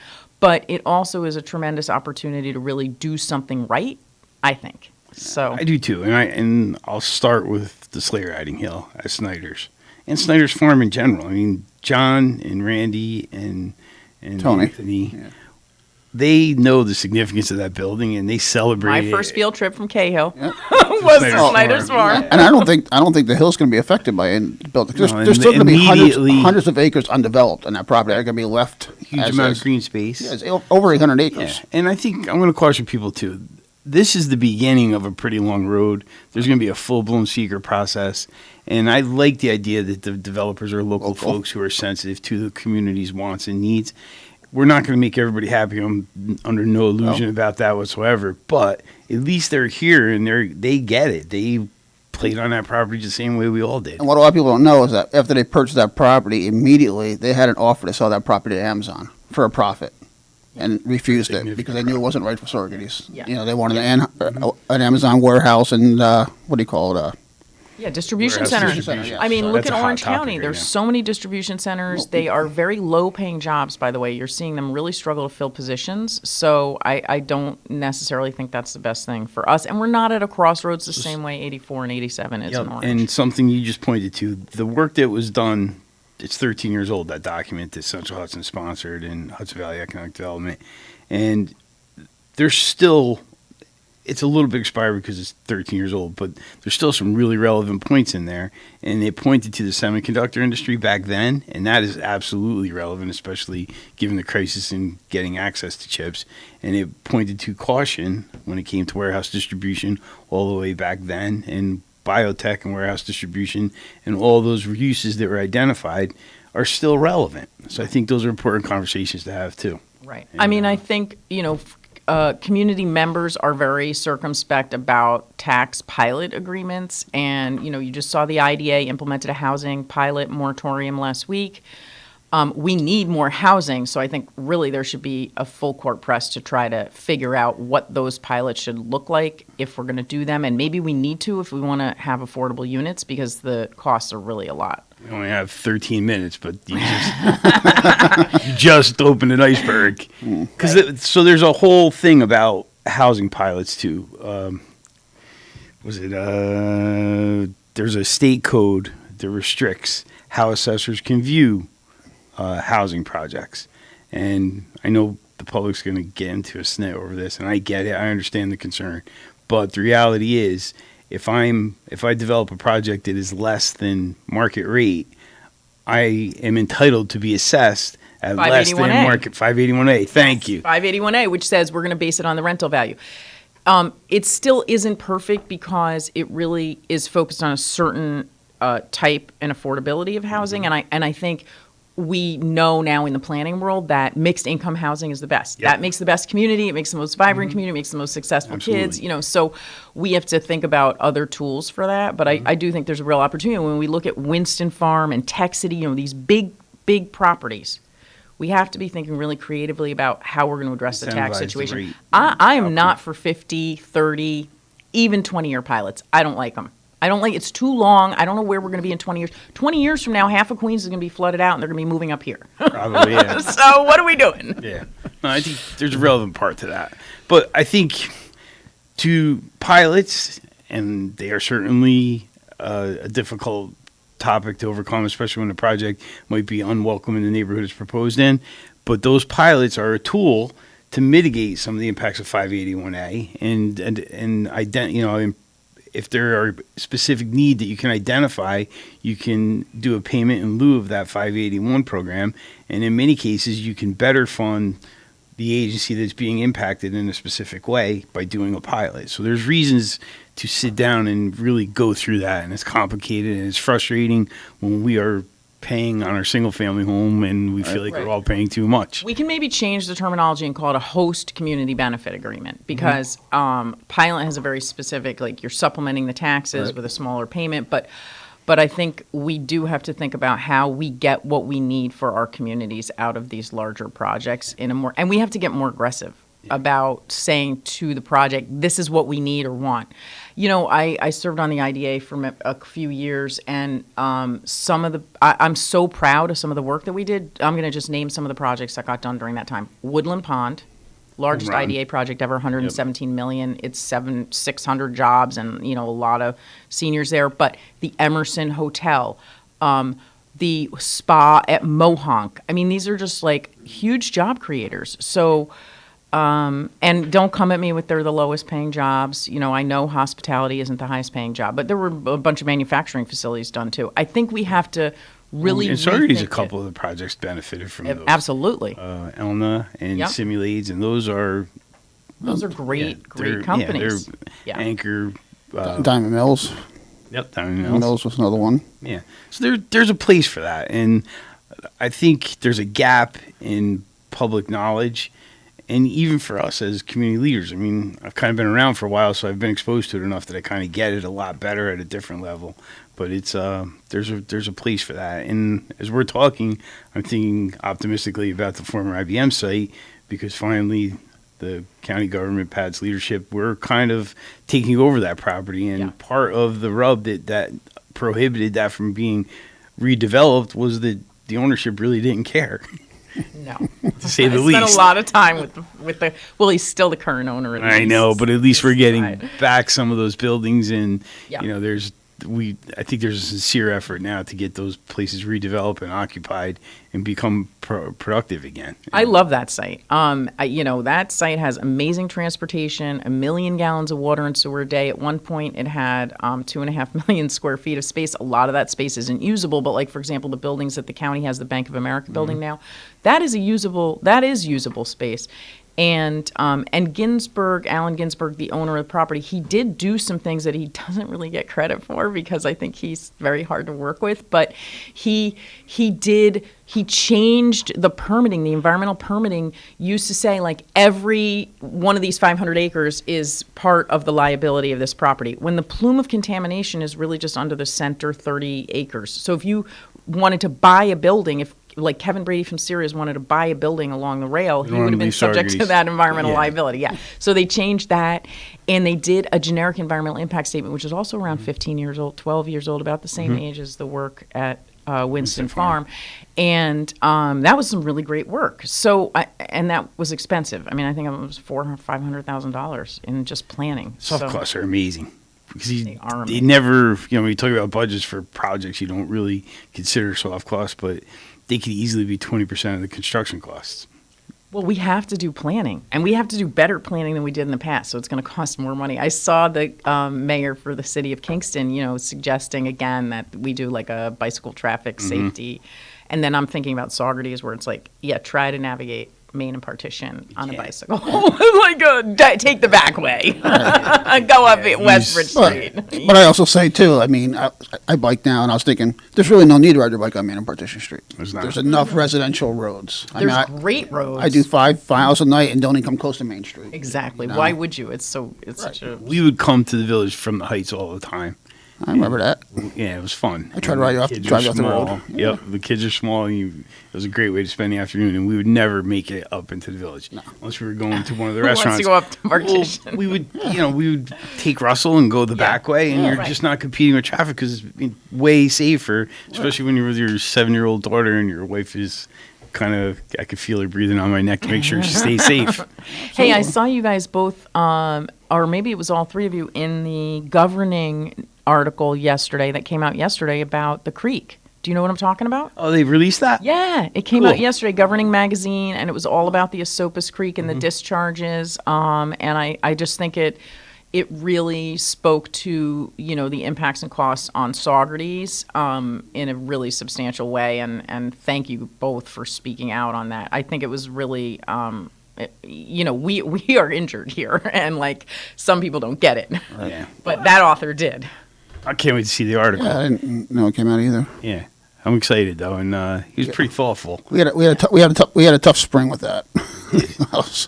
We did. I mean, the cover picture is like 2 kids at the beach, like sitting in a bunch of muck with their toys. I know, It's classic. You're never going to see that on a travel brochure. It's just, No. I hope not. Yeah. We made a huge dent in the creek this summer with the harvester. I think You guys are going to get a second harvester? we're looking at it. Yeah, we're looking at partner. Can somebody go out on? Can I go out on that? You can go out on a harvester. I want to do that. Yeah. We're looking at just absolutely. because of the logistics of the creek, and people who are up Upper Creek didn't think we brought the harvester down there enough. Right.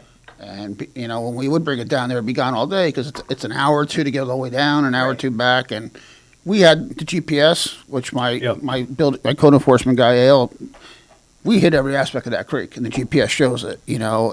Unfortunately, people don't see it in front of their house. They figure we're not using it. But we removed over 70,000 tons. And what happens to the debris? It all goes up to our staging area on North Street, and it basically biodegrades. Okay. Yeah. Not all of it does. No, but remember last year? Yeah. However, that stuff is pretty interesting because when you take it out of the water, it's this giant mass of material, and then it sits in the sun for 2 days, and it's just like a wheelbarrow, full of organic material, and that's it. Yeah. It really does break down fairly quickly. I saw we have spotted lanternfly in Ulster County now, and when I was in Harrisburg, Pennsylvania last week, they were everywhere. They were disgusting. There were hundreds of them on the streets of the city. It was horrible. So I'm a little bit nervous. We had our New York State, I'm on the New York State Turfgrass Board, and that was quite a topic of conversation yesterday. They're pretty, but not by the hundreds.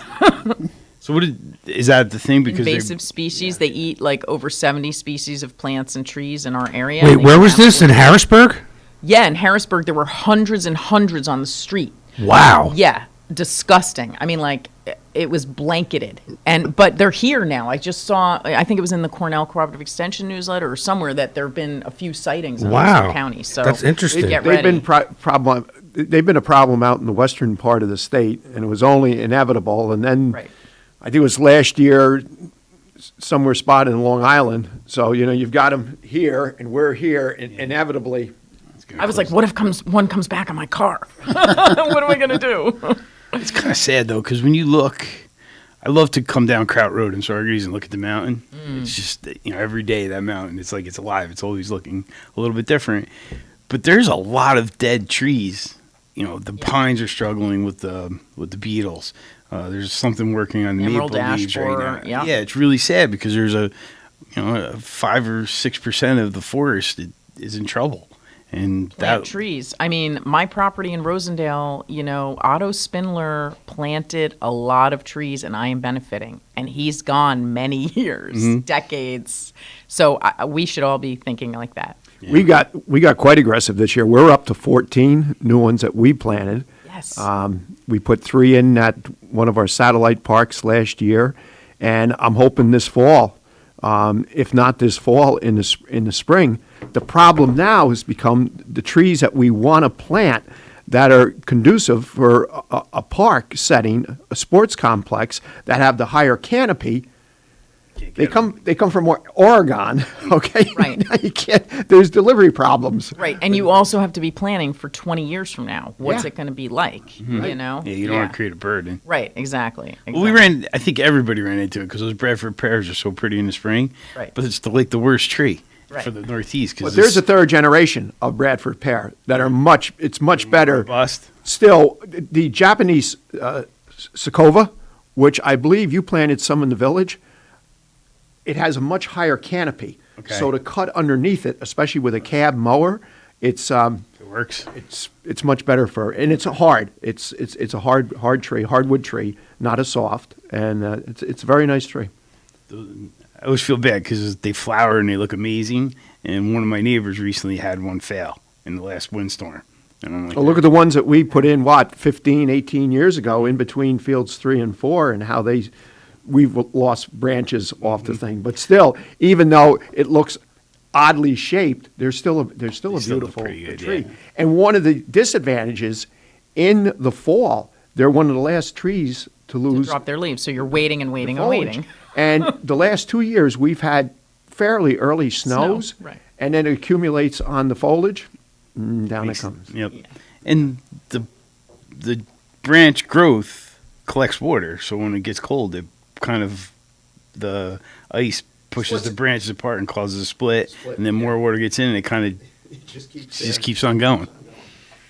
March Gallagher, unfortunately, we got to find an hour slot for March. Fees and money and, we said that development, pilots. Love it. We said that to Michelle last week. Yeah. Oh, I would love to come on with Michelle sometime. That would be fun. Thanks for having me.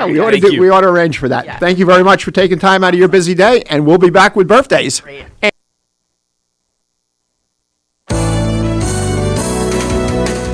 You're listening to Kingston Community Radio on WGHQ Kingston. On your radio at 920 AM and 92.5 FM, and also online at mykcr.org. This is the story of Daniel, who was born 2 months early. His lungs weren't ready. His heart wasn't ready.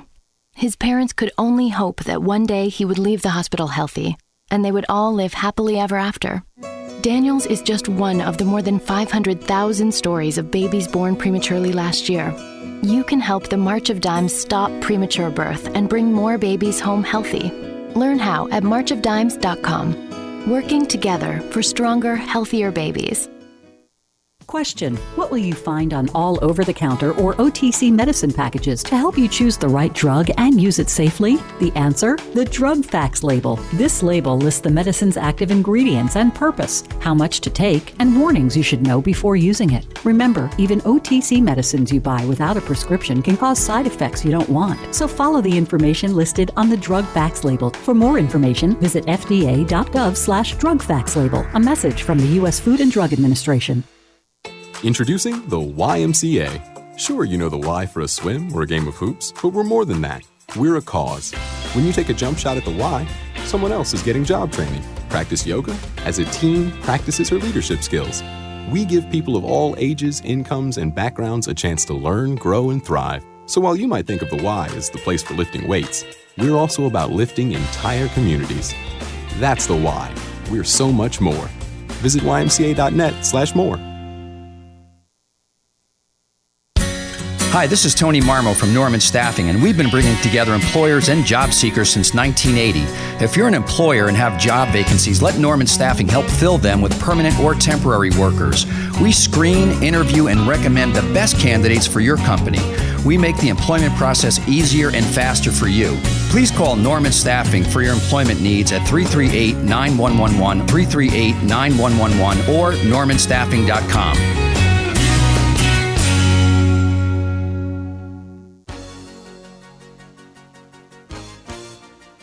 Hi, I'm Ruth Quick from Town of Ulster. I support Kingston Community Radio, and you should too.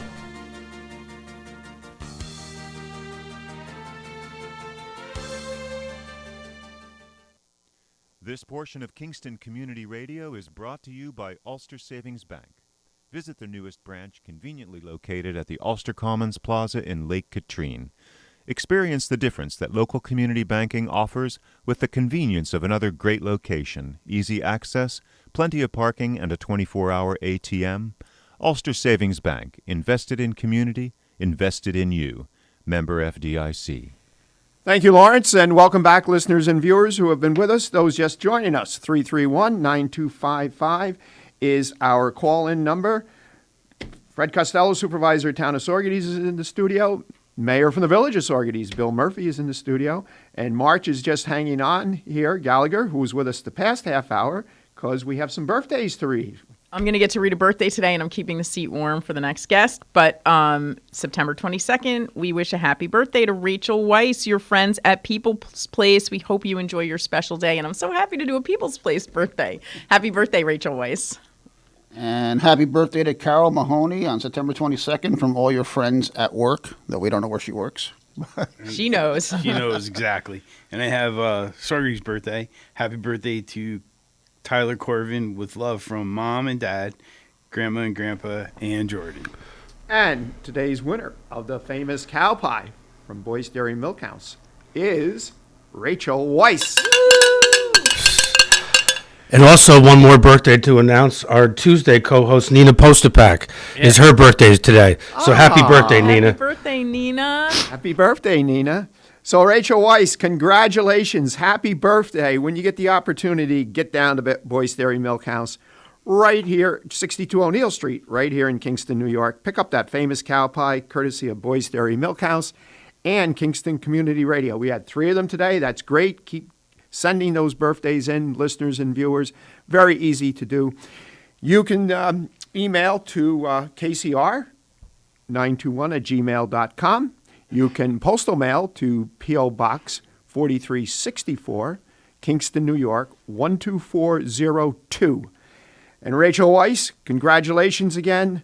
Happy birthday. Have an awesome day. I have a question for you guys about the cow pie birthday situation. Can people just go into Voices and be like, yo, I won? No. Okay, what do they have to do? No, you got to send them into Kingston Community Radio, and then like last Friday we send them in. The Friday before we send them in for the whole week. So, but if you want to go in there and buy one, I think they're only $8, Greg? I bought them. They're only like $8, or maybe they're 10. So good. Yeah, they are good. Yeah, they're a great treat. They're worth $10 if that's what they are. I eat enough on the day of the Happy Christmas Fund. Eat enough of their stuff on that day for the whole year, because they have the egg. It's like the first week they have the eggnog.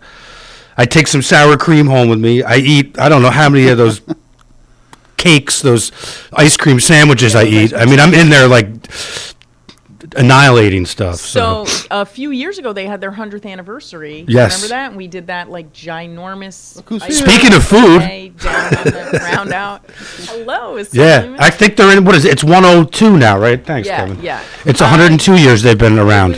That was quite an experience making like Through ice cream sundae. we have 4 generations of families. Jesus. Was that a Guinness World Record attempt? I think it was a Guinness attempt. Yeah. I wonder if it still stands. I don't know the answer to that. That's a curious I don't know question. the answer to that. Well, thank you guys for letting me read a birthday. I'm going to go and have a great day. All right? Bye, March. Thank you. March. Bye, everybody. Fun. So we'll be joined shortly by our assemblyman. Yes, Kevin Cahill just walked in with breakfast. Perfect. And he must be headed up to Albany today. He's decked out in his... he looks sharp. Yes, he does. And I'm sure he's got quite a bit to talk about. I don't believe he... 2 weeks ago, he had some kind of a conflict and was not on. So I'm sure he's got a lot to update us. Always does. Looking forward to it. So the Harvester, you're looking at buying a second one. Yeah, him and I are talking about partnering and getting a second one, just so we can cover more areas of the creek and get more done. So that's worth noting quickly before we get Kevin settled in. When we all Cornell Cooperative, Jared Bono, who grew up in Saugerties, they were great partners, and they helped us go through a matrix of what potential solutions might be to help manage the milfoil growth in the creek. Because the year before we did the harvesting program, actually with Captain Zeke at the time, we could not. It wasn't even passable with kayaks. The milfoil had basically taken over the entire surface of Barclays Pond, so to speak. So we knew we had to do something, and it was determined that even though there were some environmental risks with mechanical harvesting, that was our best, highest impact opportunity to prevent it from restricting the creek. And then we did it by contract the first year, and they made some improvement. And then the next year, the village and the town and John Mullins made a $25,000 donation to Right, our I first remember harvester. that. I remember when we were over there in the village garage on North Street. Yep. With the, So when we did that, it gave us the opportunity to spend the entire season there, and Bill assigned it to Trustee Hackett, and then Al got involved, and it really took a little while to get a rhythm, but once it did, we made a nice impact. Yeah. And now I think this year, by any metric, the visual impact speaks for itself. It does. And it's successful. However, it's like a mile from the beach to the upper part of the creek, and it takes about a half hour Right, and that's what the to mayor load was the saying, harvester, yeah. and it takes an hour to get there. So you're only going to make 3 trips a day and have a limited impact. So with 2 harvesters and proper staging, we can kind of create 2 zones where we could take care of the village beach area and the upper part. And we're going to need a partner that's going to let us dump the spoils and store the harvester in that area. But if we can do this in our budget planning for this year, we're going to try to maintain the commitment we've started over the past couple of years. And I think if we can do that on the town side, the village will have the confidence to go out there and purchase a second harvester and run 2 programs at once. Matter of fact, I think you saw, I don't know if I know you don't check your email all the time, but I did get an email from Z yesterday, and he has some leads for us on a second harvester. Perfect. So I forwarded it to you and AL, and Okay. see what information he forwards, because, I mean, he gives, he helped, obviously helped us out tremendously with the first one, so. Yeah, none of us knew what a harvester even was, so him coming with some expertise. I actually want to and- go out on it someday. I want to see what it's like out there for a day. I'm sure it's Couple hours, great. you know. Being on the creek, it's just fun to float around out there on a kayak or a canoe. Enjoy the scenery. It's pretty sharp. So, welcome, Assemblyman. How you doing? Gentlemen, how are you? I'm Very sorry good. March had to leave, but She Well, we had persuaded her- her to stay for her birthday. She wanted at to least. read a birthday, and we had 3 birthdays. And she could have stayed for breakfast. Could have stayed for breakfast. well, with everything that you brought in, yes, she could have stayed. Colleen for had breakfast. a banner day of baking, so you got some good stuff today. So. Yeah, it looks all great. But everybody is good and healthy. Yes, how you feeling? I'm feeling fine. Yeah. I carry my papers to prove I'm not contagious. So. I have government issued papers to say I'm okay. Perfect. So, yeah. It was a bad run. I mean, I didn't have COVID the way you had it. I mean, you were very, very sick. I was very fortunate that it came after my vaccination, and the symptoms caused me to test, and they were the same symptoms that I experienced the day after my second shot. So I was like, yeah, this is the same thing. So each day. When I was asked by the health department, among others, they called me every day. I don't know if they did that with you. Yeah, they did. Yeah.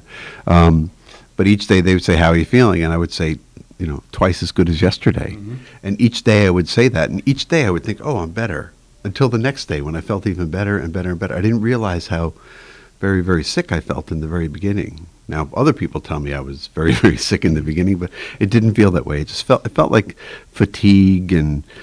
So what, basically the symptoms were tiredness? It was, what I experienced the day after the second shot was just gross fatigue, like complete, I couldn't move, and achy and very flu-like symptoms, I would say.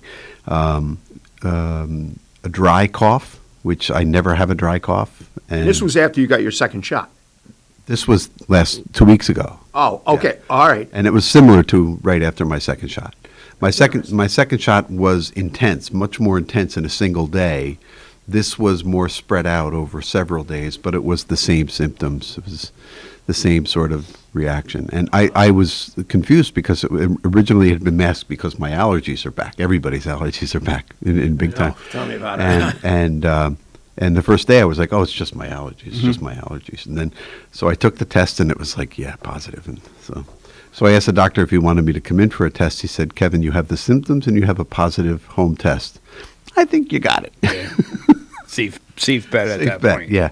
So, but I was really impressed with the health department's tracking. That was really important to me. Every day, a little bit of advice from the folks in the health department, the right questions, and sometimes I would volunteer information. They would say, "We're going to make a note of that."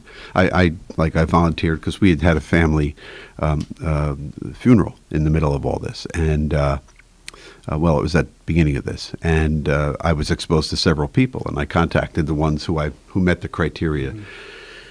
Less than 6 feet for 15 minutes or more, in the same room for over an hour. So I contacted them, and virtually everybody got tested, and all the tests came back negative. So fortunate, yeah. Very fortunate.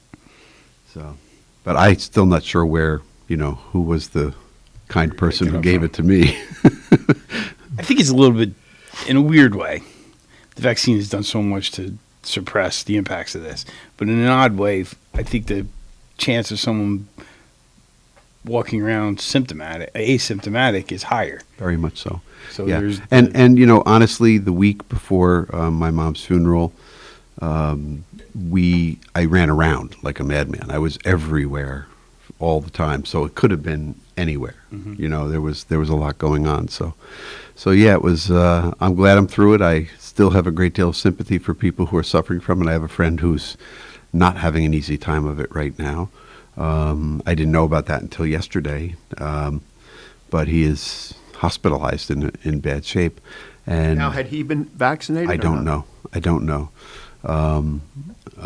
But people, some people, even vaccinated people, are getting very, very sick. But most who are vaccinated are not. And that's the secret here. If I were not vaccinated, given how this hit me, if I were not vaccinated, I'd be one of those people in the hospital right now. So the proof of the vaccine, and I was speaking with a doctor who has worked closely with the state administration to set up clinics and set up everything in our COVID response to first round. And he says the vaccine is extraordinarily successful, and the evidence is everywhere. And the rates of infection are fairly high right now. Yes. But the hospitalization's down. And way down. I've said this, and it sounds heartless and cruel, but everything that we did over the last 2 years was about our hospital system. It wasn't about our people. Yeah. When our hospital system got overwhelmed, then other people who were also in need of hospitalization couldn't get it. Yep. When people who were in dire straits were coming in such numbers, the facilities across the state and now across the country, not here anymore, were stretched beyond their capacity. Searching for respirators, looking for building isolation chambers, things of that nature. It was all about the system, and we saved the system. We lost many lives. Too many lives were lost, but we saved the system, and hopefully now the system can serve the rest of us. It was scary to hear last night on Nightly News, ABC. They interviewed, I forget what city it was in Alabama. Yeah. And hospitalizations were down, and the number of open beds had increased because of the number of people that had died. Yeah. And I forget what the time frame was, but it was over 200 people that had died, whether it was in the past week or the past 10 days, whatever. Every single one of those people that died were unvaccinated. Yes. Well, that's what Florida's going through too. Yeah. Right? Florida's got the highest numbers right now of deaths. I mean, that's a scary thing when you stop and think about it, and you hear about over 2,000 deaths across the country every single day, and nearly 100% of those deaths are And people let's who are let's not be been perfectly vaccinated. clear that there are people who cannot get vaccinated. Oh, yeah. And there are people who cannot get vaccinated, and the ones who are choosing not to get vaccinated who can are putting those people at risk. And, Exactly. you know, I understand. I think it's all about freedom. The right to swing your fist ends where the next man's nose begins is the old saying. And I like that saying. Yeah, you're okay. And right, that's about as close as you can get. But the idea that it's a personal choice is a wonderful thing to say. It's a little narrow-minded. It doesn't recognize the rest of societal responsibilities that individuals have. And it is putting at risk some people who are very susceptible. Let's take all little children right now, children who are getting this disease. In many instances, they're from unvaxxed families where the parents weren't vaxxed, and the parents brought it home, and then those kids get sick, and then who knows what happens next. That's the explosion right now in the hospitals is kids. And that's the other thing I have a very hard time. Maybe it was just the way I was brought up and my beliefs, but as serious as this pandemic has been, and as long as this has gone on, if I had small children and I could get vaccinated, I chose not to. What would go through that parent or parents' mind if they got COVID, gave it to their kids, and then one of the parents died? And there's been scenarios like that where they've interviewed, but to put your kids in that kind of jeopardy and risk them not growing up. Or making your kids orphans because you get it. Exactly. There's been a lot of that. There's been a lot of that. Yeah, I mean, yeah. look at the one a few weeks back. We talked about this probably about a month ago or so, where the one parent was on an intensive care, and the 8-year-old was outside of the room, and it was obviously separated by glass. And then that father ended up passing away. Yeah. Well, I guess the statistic of the week this week is that we exceeded the Spanish flu. Yes. In the number of fatalities. 634,000. Yeah. Now, proportionately, the population was a third smaller, but we're there, and who knows where this ends up? Who knows what the actual result is? And for people who said, "Oh, there was an overreaction or there was confusion," yes, there was confusion because we were taking what was scientific information and pushing it out to the public before it was ready for public consumption. But at the same time, we were also seeing some manipulation on the part of different people to create scenarios that fit a narrative as opposed to dealing with the circumstance. So whether it was the President of the United States talking about this will all magically disappear in the spring because that's what he needed to say, or a governor who was saying, we have this under control in our nursing homes, that added to the noise that kept people from really taking this very seriously.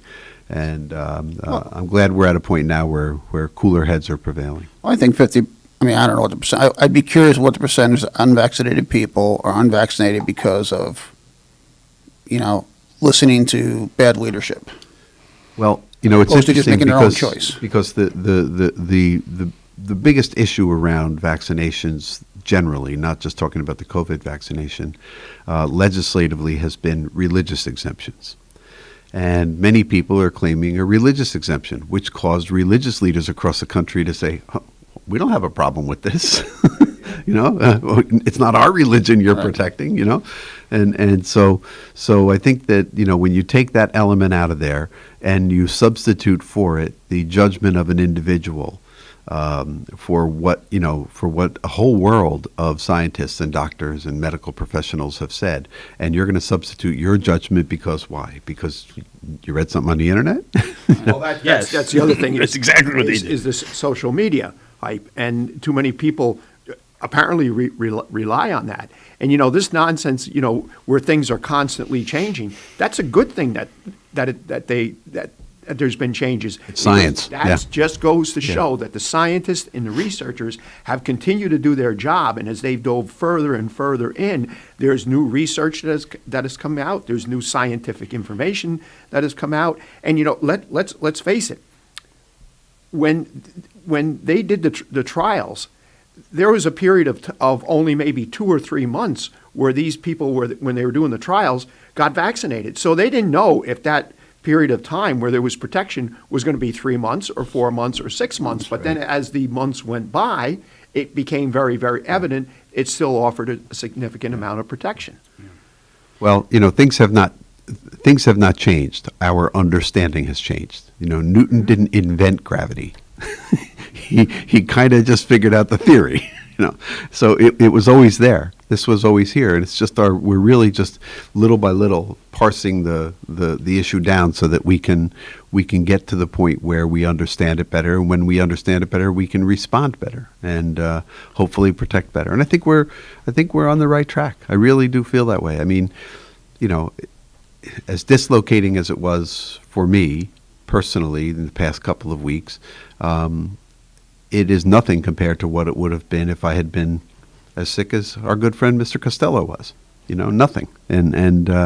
So healthcare is more attuned to it.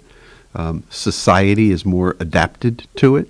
And I think there are some permanent changes here, by the way. I think particularly probably the biggest positive change, and this, we looking at this not quite in the rearview mirror, but the biggest positive change is the success of the vaccine. It is a brand new paradigm for vaccines. It is not what, this is not a Jonas Salk vaccine. It's a whole different way of inoculating people against disease. And it has great, tremendous promise for the future, particularly in the areas of cancer and things like that. We're going to see really, this is a man on the moon moment. I agree. I agree. I think. And by the way, as much as I bash him, as much as I don't want to ever say anything nice about him, you got to give Trump some credit for fast tracking it. Yes. And if it wasn't for the way it was fast tracked, we probably would not have allowed ourselves to do the sort of, I won't call it experimental, but forward-looking science approach that we took. So. Yeah, mRNA, right? Right. But I mean, I go back to state of Florida again, leadership.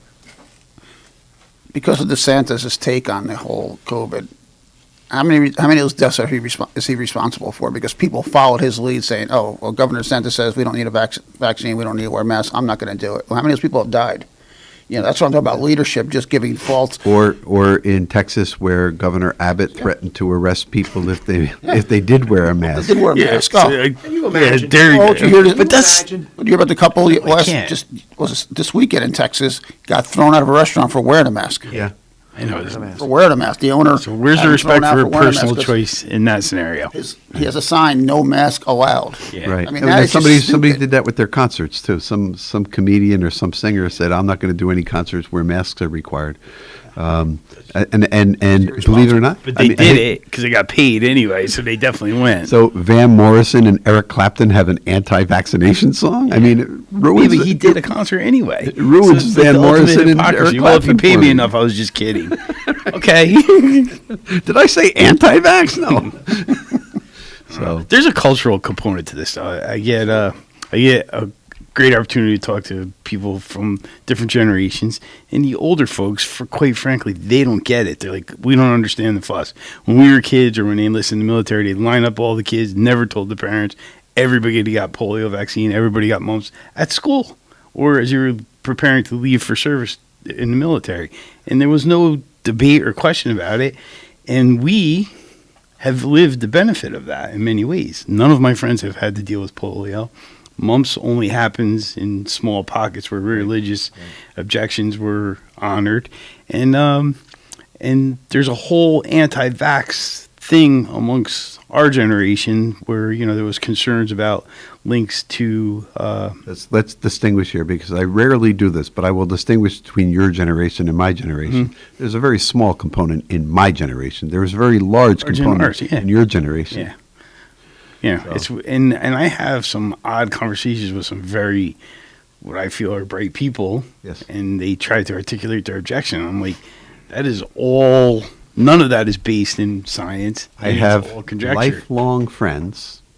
We've all been lifelong friends. We're high school, junior high school, even elementary school friends, and we still hang out together. because I'm from a small town, and that's what you do, who are not speaking to each other over this. Well, yeah. I know. Last year, this past weekend, I went away on my golf trip with my 7 best buddies I grew up with, and we do it every year. And last year at this time, my best friend for life, Stephen Freer, we've been friends since we were 5 years old, and we've always been known to fight. I wasn't going to throw my friend under the bus. I'm throwing his name out there. He was in Kingston now, so I can throw him under the bus. No, but it was just as much me. We had an actual fight over this in the living room in front of the other 6 guys last year. And then when we got home, I texted him. I said, Stephen, we've been best friends for 50 years. Let's not talk this stuff. We shouldn't even talk. If we disagree, let's just disagree. Let's not talk about it. Well, the vehemence of one friend and the incredulity of the other friends stretched them both to the limits. And this had nothing to do with the vaccine. This had to do with the election last year. Oh, well, that's another story altogether. It didn't have to, Stephen did get he's pro-vax, but I'm saying but again, it kind of all ties in because the election had a lot to do with the vaccination. And I said, Stephen, we're friends way too long to have a fight over politics. We've had those discussions as well. Again, a lifelong friend, somebody I knew from even before I went to school, had unfriended, I guess that's the term, right, on Facebook, dozens and dozens of people because they wrote something complimentary, neutral, affirmative about Trump. And he's like, well, I'm not going to be your friend anymore. It's like, So, dude, Mayor, apparently some things never change. No, Steve and I have been fighting since we were... Because you and Stephen fought when you worked for me after you went to college. But I did pull him out of a pool when he drowned, and I always tell him that. And that's why you should win every argument. That's always my comeback. I should have left you at the bottom of the pool. Oh, no. No, jokingly. But I mean, no, and it's great that we can have those differences, in opinions, but this is one fight you and I shouldn't have over something like this, because that could ruin a friendship. My hope is that people, that we go back to a period of civility. I on September 11th, September 12th actually is what I was actually thinking of. The day after September 11th, 2001 was a day of great unity of people in this country. There was a handful of people who wanted to divide, but by and large, we were one unit, and it didn't matter. Even people of the Muslim faith who were Americans or were living in America were united together, and people were united with them. And somehow or another, from that moment to the modern day, we have moved to our corners, and that's got to change. That's not how a civilized society. I mentioned that in my 9/11 speech. Yes, you did. I had the privilege of giving a speech on 9/11 this year, and I'm usually one that likes to joke, and it was a speech I really had to take seriously and think about, and it was very. I mean, first time I think I've ever been really nervous giving a speech. It was impressive. I told you that when you got done. No, I know, and I I'll appreciate tell you it. that again. But that was my thing, and I had done research, and I heard, and I heard before how on 9/11 or the day after, all of Congress stood up and sang "America the Beautiful" together. I watched that and I video mean, the other day. it's this, and I pulled the video up and I had goosebumps, and I'm like, why can't we just be like that all the time? Why does it take tragedy to bring people together? Well, I mean, but why are we taking our everyday life for granted? Absolutely. And watching friendships of a lifetime evaporate because people disagree about this, that, or the other thing. Or, I won't name names, but I had a good friend of mine who is a contractor, and he has done a lot of work for me. But going back to the beginning of the Trump-Clinton election, he became infuriated, and he wouldn't work for me anymore. Because I was Clinton and he was Trump. So about 3 years ago, another friend of mine, also a Trump supporter, said, "Hey, you know any contractors?" I said, "I got just the guy for you." Okay, with that, so I called him up and I said, "Listen, it's not for me, but it's for my friend. You're going to like him." And he did. He did the work, and he's been his regular ever since in Saugerties. We are at the bottom of the hour. It's time to take a break. We'll be back in a few. You're listening to Kingston Community Radio on WGHQ Kingston. On your radio at 920 AM and 92.5 FM, and also online at mykcr.org. To battle is to fight, to struggle, to overcome, and ultimately for the Marine Corps, it means to win. there is no alternative. It's not just a statement of intent. It's a promise to our nation. A promise kept for more than 2 centuries. A promise of the Marines. Hi, I'm Kelsey Grammer. Wounded Warrior Project supports injured veterans by connecting them with fellow warriors, by serving them through mental health and wellness programs, and by empowering them to live on their own terms. No one should face a battle alone. Join us at woundedwarriorproject.org. Long ago, you wouldn't think of galloping on a horse while doing calligraphy, and you wouldn't have attempted to ride your bike while typing a letter. Yet you think you can safely operate a multi-ton vehicle while texting? Behind the wheel is no place to multitask. If you want to BRB, drive now and text later. Lives depend on it. Visit StopTextStopWrecks.org, a message brought to you by the National Highway Traffic Safety Administration, Project Yellow Light, Noise, and the Ad Council. Hi, this is Jared Mans from the Spring Lake Fire Department, and I support Kingston Community Radio, and so should you.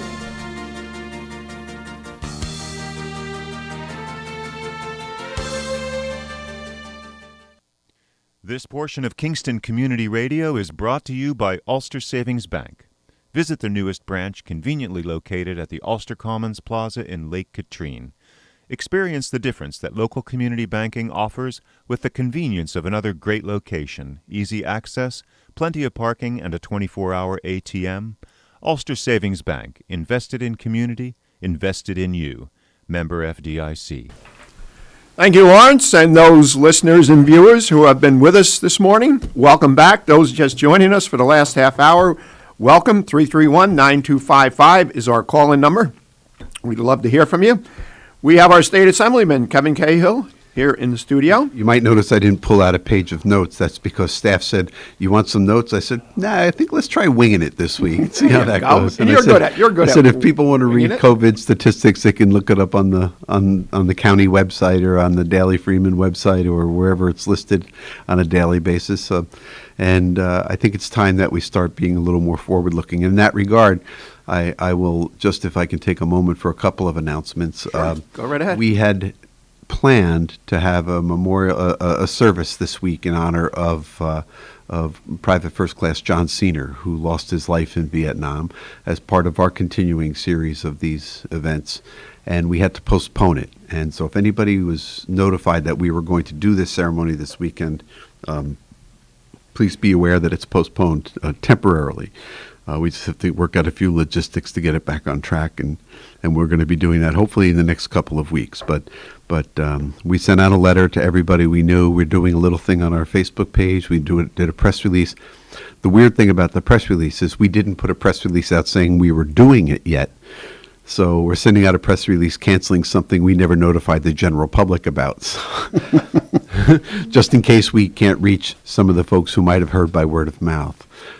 So that's one thing. The other is we have not 100% decided, but we are very close to deciding that the summer reading program is going to go virtual this year again. We had hoped to do an in-person summer reading program. The Kingston Library graciously offered their facilities. We are not sure that given the kind of gathering it is a very close gathering. It's only fun when the kids gather on the floor and their parents get to sit elbow to elbow in the room and watch them get their certificate and watch them, make fun of me for an hour, which little kids love to do. And if we can't do that in person, we had a pretty good experience last year virtually. We were, unfortunately, our entertainment, use that term loosely, that we were going to bring this year were animals. And animals don't necessarily translate well on Zoom. It's not the same experience. So we may be looking for different entertainment, or we may take advice from the person who was going to do the animals and see if they do have a Zoom-based presentation. But right now we're thinking of that. And if anybody is listening and their children, their grandchildren, their nieces, their nephews, their neighbors have not turned in their paperwork, we're still accepting it for the summer reading program. You can just call my office at 338-9610. I'll give that number again in a minute.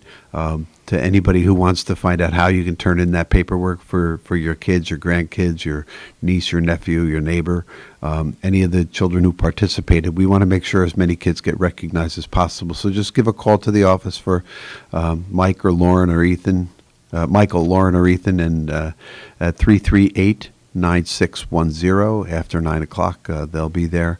Very, very happily anticipating any calls from people who want to participate. So that's our summer reading program. That's my announcements. Okay. We have a new governor. We do. So far, that's working out pretty well. And I gather you're on your way to Albany today?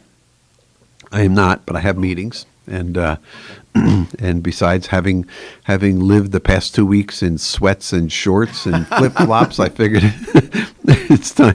I had a meeting with the new Department of Financial Services Commissioner, superintendent, yesterday. It was a Zoom meeting, and I didn't put any goop in my hair, and I didn't have a tie on. I did have a sport coat on. And I said, apologies, this is my first day back in civilization. I said, I forgot. So I want to show the respect that's due. But yeah, I'm going to be doing some things in the district today, and it's good to be back out. And it's there's a lot to do, and there's a lot to catch up on. But luckily, we all have the opportunity to do that. And let me take one more moment of personal privilege and just thank everybody for their very, very kind attention and the showering my family and myself with flowers and baskets of food and things like that after my mom passed.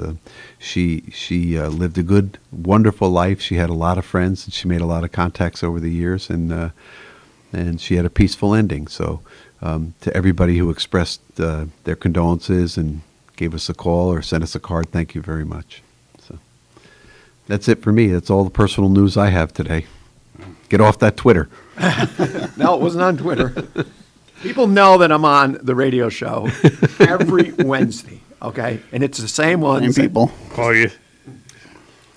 We have 8:40 today. We haven't got a call yet. And anymore, and I'm sure all of you's experience it, it's like instant notification. They want instant response, instant, You say that. The other 2 weeks ago, in the middle of all the other stuff that I was doing, and we had other issues going on in the office, at 9:30 at night, somebody sent a message to our Facebook account.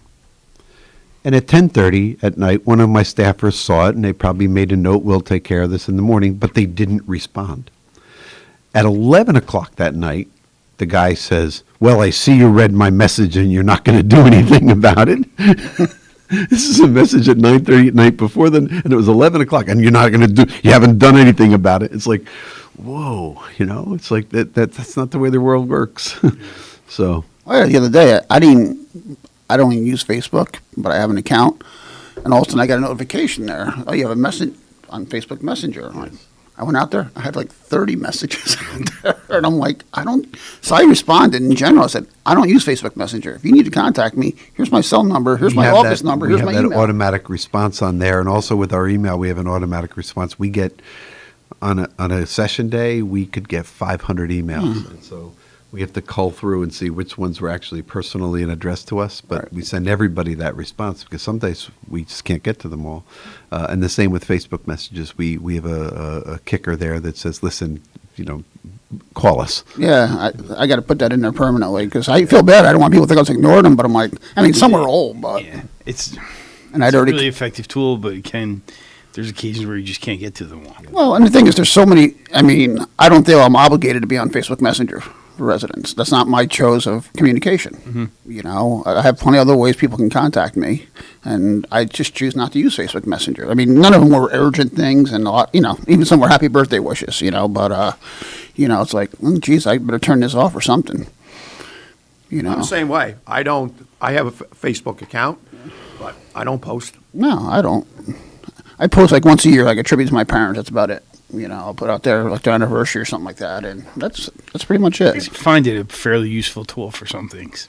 there's been all For fundraising and things of that nature, it's good. And like I kind of use it for public service announcements. Yeah, a we little do the bit. same thing. Yeah, we have one for the office that we use for public service. Yes. Right, but it's not your It's not my personal one. Right, it's No, village the- organization. Yeah, the village has their own. Yes. Same way generally- we have one for the ice arena. Right. I try to duplicate My office maintains that. the stuff that we put out there on my own personal account because I get positive feedback that people see it and they use that information. I just posted about the gnat that's killing all the deer herd. And that guy My brother was asking me, he's got a few calls from in his community. Yeah. The communities he represents. It's a real thing, and it's a high percentage of the herd is being killed by this, and a lot of folks who live near bodies of water are suffering the smell of dead carcasses. And the carcasses are landing on their lawn, and the public health authorities or the people that would usually take care of it generally don't go on private land. And so there was that issue as well. Yeah, So. there's we've had a pretty broad response, and trying to give people understanding and guidance is hard. Some of the stories are really sad. Folks enjoy living here partly because you experience wildlife near your home, and now the fawn and the mom they've been watching all summer hasn't been seen in 2 months. I'm nervous. I haven't seen the deer on my street in a couple of weeks. You want mine? I'll send them over. You got one I'll be enjoying happy your to shrubs? send them over. Oh man, my apples are gone. My pears are gone. I can't. They ate the hibiscus. Come on, ate the guys. hibiscus? Come on, man. I didn't even know that tasted good. They probably don't. They don't care. They don't care. They eat everything. And I watch them, because I see them on the ring goes off at 3:00 in the morning when they're out there at the buffet. Mhm. And I had my friend and I planted over 250 sunflower plants. You want to know how many sunflowers I had this year? Exactly none. Oh, you didn't get any? None. You ate them all? I ate every one of them before, and they weren't even flowering yet. And my blueberry crop, I usually go out and buy a pint of blueberries and then go in my yard and grab 5 of them and put them on top to make myself feel good. I couldn't even get those 5 this year. The deer had them, and they were desperate, and they just wreak havoc. You can have mine. And Okay. I'll come home. They'll be right in my front yard eating my mums, and I mean they don't move for anybody, And it's funny because I'm in a village, pretty residential, but they come off the old Hitz property. I live 2 blocks from I was here. gonna say you're pretty residential too. Yeah, I know. It's funny how they. One morning coming into the studio, I saw one across John Street. I'm like, wow, that's a Well, rarity. I think they're smart. I think they're like, hey, if I'm in this area, they can't shoot me. I was on my way to the airport 2 years ago, and I'm coming across 199 up to the Rhinecliff Bridge. And you slow down as you approach the bridge, right? I slowed down as I approached the bridge. It was also a little bit misty out or foggy or snowy or something out. And up to my window, as I'm Looking slowing in? down, this buck, it's like a giant, rack of antlers is like standing there like, I'm trying to cross here. You're in my way. And it was like, oh my gosh, that was Right up to your window? Right up to my window. I'd slowed down at the ticket booth, at the toll booth, and he just came. He came right up to me. It was just amazing. Fun to see. And then 3 years ago, on my street again, my poor neighbor, a herd gathered in his driveway every night for about 2 weeks. A herd. Like there had to be 12, 15 of them. And they all just kind of came from all directions and wound up in this driveway. And he just kind of hung around, said, "Hey, Herbie, what'd you do today? Did you bring the antlers in for a polish?" Yeah. I was like, "Okay, listen, I got to run. I got to go ruin Cahill's hibiscus."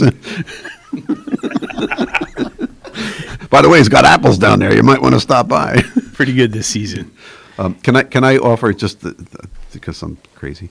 I heard you talking this morning with Marge Gallagher about the beverage industry, and while she gave appropriate kudos to Ralph Arrigo for being the first micro distiller in the state, and he was the only one for a long time at Tuttletown Distillery. Tommy Keegan was not the first brewer. He certainly was the most colorful brewer and remains deep in the heart of a lot of people. But Nat Collins started the Woodstock Brewery on St. James Street that Tommy ended up buying. Tommy bought that from actually the city of Kingston after Nat got out of that business. But Nat Collins, who went on to help Joe Lobianco develop Skytop and now Rip Van Winkle, and Nat, who also is runs the beer festival every year. Was at Hunter, but I think it's moving now. The New York State one? Yeah. Yeah, wow. And so he's a local resident, and he is actually the local inventor of micro. He was the first micro brewery in the state of New York. Was the one where Keegan Ales is today, and it used to be called Woodstock Brewing. Now Woodstock Brewing is up on 28 in Phoenicia, and they're doing a land office business too. But it is a hugely growth industry. Now we have distilleries all over the place. Interestingly, where we started. We've kind of eased off a little bit, and that was wineries. That's where we started. 25, 30, 40 years ago, there were wineries all over the place, and they still exist, but many instances, they're not making wine anymore. They're now venues. But the brewing and distilling industry is growing by leaps and bounds, and it's interesting. It's sort of very retro. 100 years ago, every town had their own beer. I don't know what the Sorgeties beer was. Lorizell. What was it? Lorizell. Yeah, the building's still there, Yeah. and it had a long legacy as a brewery. Every town used to have their own brewery, and it was, expected. Then pasteurization came along, and it didn't matter. You could do everything in Milwaukee and truck it all over the country. And then people discovered foreign beers, and you could bring them across the ocean, and then all of a sudden they wanted it in their backyard again. So there is kind of a circular thing to it, and it's interesting to watch the marketing. Bud, Coors Light, all those big heavyweight brands, they make hay off of sporting events and other big kind of congregative type of settings. But the other ones, they market in the window of a building. It's just completely different. I remember this cult following in Portland, Oregon, a few years ago when Portland was, who was it you talking about Lake George and a micro brewer or something every couple of feet? Well, that's Portland, Oregon, and at Portland, what they were doing, and I was there maybe 5 years ago. The brew pubs would feature one brew pub's brew each week. So if you were Fred Costello's brew pub, you might show up at Bill Murphy's brew pub that week for the week, or at Greg Chorvis's brew pub for the week, and around the whole, and then everybody gets reciprocated some other way. A couple weeks later, it'd be somebody else, And I thought that was very cool. Of course, Portland is premised around Rogue Brewery. Rogue, which is a big microbrew. It's not a microbrew anymore; it's a macrobrew. But Rogue is the center of town there, and the Rogue Distillery is now too. So it's the whole economy. It's really interesting, and kind of Sam Adams gets credit for being that first one that kind of break the trend breakout, of the And I they're consider giant Guinness, now too. I think Guinness was the breakout, but that's a personal taste. Yeah, well, Guinness is yummy. It's like a chocolate milkshake. Well, now you can find, and I found it this weekend, that you get the non-alcoholic IPAs, and they're pretty good. I mean, I had one because I got tired of drinking soda this weekend, all the guys, and I said, usually if I extra in a beer, I get a Heineken Zero, which I enjoy, or a Labatt's. They actually had an IPA, and it was called Hateful Something or whatever. It was a good funky name, and I was like, wow, this is pretty good, actually. And it didn't fill me up like normal beer. So it's nice that these IPAs and breweries are also offering non-alcoholic versions as well. I was enjoying the root beer at Keegan's for a couple of weeks. I love root beer. Yeah. And back to alcohol for a minute. The cideries are growing too, and there's a cidery stand up on Route 28 by the Woodstock Santa Fe restaurant on 28, and the Hotel Dillon, that complex. And I was waiting for a friend one day. We were going to go to dinner at Santa Fe, and I just went and I just started. You can only buy samples, so I was buying some samples. It was delicious. It was so good. It is fun. Yeah. So we, Cam was looking at colleges, and we ended up at Omegang because we're in the middle of Cascade. Oh my goodness! And that place is just you can't wait to go back. I want to go there. I missed it. My friends went. We do I give a lecture every year at Otasaga Hotel, and we always every time we do it, a group goes off to Omegang, and I was like, I want to go this year. I'm going to go this year. And I It's never get to worth making it. Yeah, they got this amazing giant restaurant. You tour the brewery, but it's a complex property, and then they're really smart. The lay of the land is the topography behind the restaurant goes up a hill, and somebody had the foresight that it's a natural amphitheater. Oh wow! So they set up a stage at the bottom, and then people just kind of sit on blankets all the way up the hill. That sounds great. Yeah, it's pretty spectacular. I'm not going to be at the Otesaga this year, and we weren't last year, obviously. But I take that trip every year, and I take the long way. And I, believe it or not, between here and there, I take dirt roads, and not many, but there's a couple of passes. That's a commitment to find a dirt road. No, it isn't. I mean, GPS found it for me. I didn't do it on purpose the first time, but they're passes. They're cut through. The highway makes a loop, but you take the dirt path between Takes the two. the loop out. But what amazing, astounding scenery all the way up and all the way back. Yeah. I'm on the New York State Turfgrass Board, and we had our first in-person board meeting since January of 2020. And the September one is always at the Otesaga. Oh. So I drove up, I left late Monday morning. And if you recall the weather on Monday, there wasn't a cloud in the sky. Beautiful. Beautiful sunny day. And you can't beat the scenery, especially like after you get through, even going up to Cobleskill, but on 10 and 165, 166. Beautiful.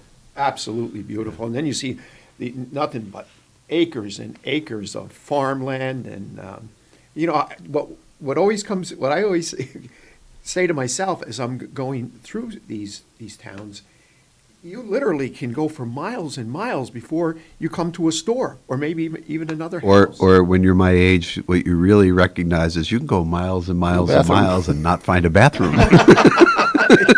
It is inevitable between there and also at the Sagamore. It's the same way. I'm just going to, I'm going to get off the North Way. I'm just going to grab the first bathroom I see. Where's the first bathroom? Another 10 miles. Where's that bathroom? Finally, you're thinking about knocking on somebody's door, going in there.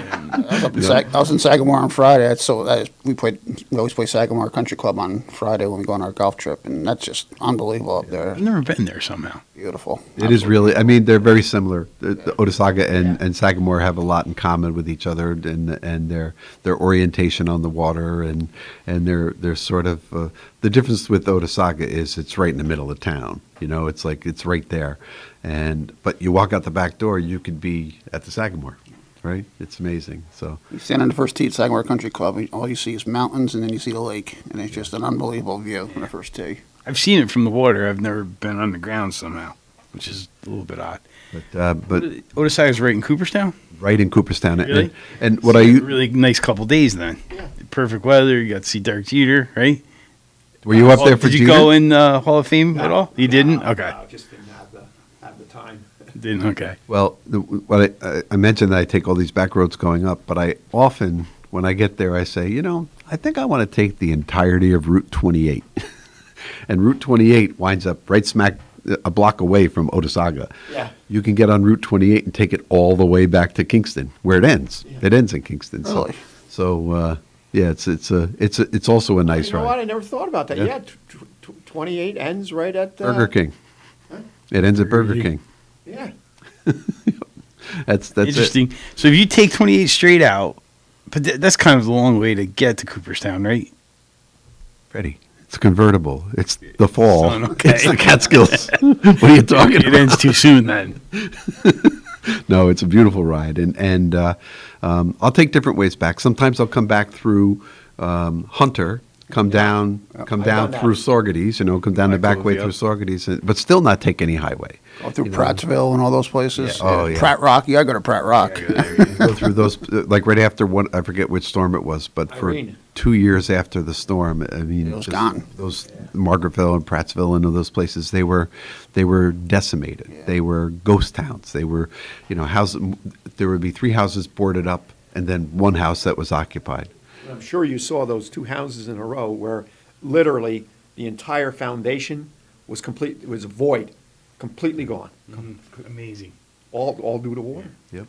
So I like to do that too. When we went to visit one of the colleges, we went to Oneonta, and I left Saugerties through Platte Cove, and I stayed on those back roads all the way up. And kids like, where are we and why? And I always like, went this that is- way to Oneonta, Cortland, all those places. I always went the back roads. It's just I'd rather go that way, but I just beautiful. Yeah, Get a little car sick sometimes. You get car sick. The family gets car sick. A lot of complaining. There's no restrooms along the way. It was. You got the Prattville car wash and it sells goat cheese. I mean, that's one of the Perfect, Best, that's one of my yeah. favorite stops.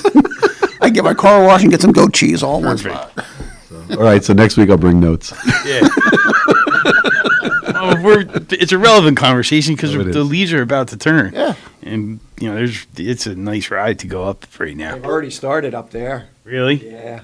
Even Saugerties, our own little niche, I always say, when you come down 9W towards the bridge and you look out and you see the mountains and the foliage, that's just one of the best views in Saugerties Sure coming is. down that hill. Yeah. And I always say, I'm so glad I painted the bridge red because it kind of blends in Mix with the up. scenery. Yeah, you it know? does. But that's really just a beautiful. You stand at like where LeBlanc's live, right at the top of the hill, and look down the bridge and the foliage. It's amazing view. The only comparable view to that is Kraut Road. Kraut Road, absolutely. You mentioned that earlier, and I'm fortunate where every single day, that's how I get to work. Anytime I go to the village, I don't use the 9W. I go down my Kraut. There are stunning views all over the Hudson Valley. And by the way, one of my favorite restaurants is reopened down in Highland. The Gunk House had been closed for several months because a car went in, caught on fire. The whole building caught on fire when a car went through the front of the building. But talk about an amazing view. They have a deck where you can literally watch a storm go across the valley. That's You cool. can it's just amazing. The view of the Gunks, it's just really, it's a great little place. And they have good food too. Perfect. They're reopened, and I went down there. I remember that story vaguely. They're on a sharp turn or something, Yes, right? they're right on the corner. Yeah, and but we had been going there regularly, and then I was checking, and they weren't open. And then I called just on a lark. I called a couple of weeks ago. They said, "Yeah, we've been open since Father's Day." I was like, I could have been there all summer. There's a lot of opportunity. We are just about out of time. Kevin Cahill, our state assemblyman, thank you for taking time out of your busy day. Glad you're healthy and well. Thank you. Thank you, Mayor Murphy. Thank you, Supervisor Fred Costello. Thank you, Lawrence. And most importantly, thank you, listeners. We'll be right back here next Wednesday.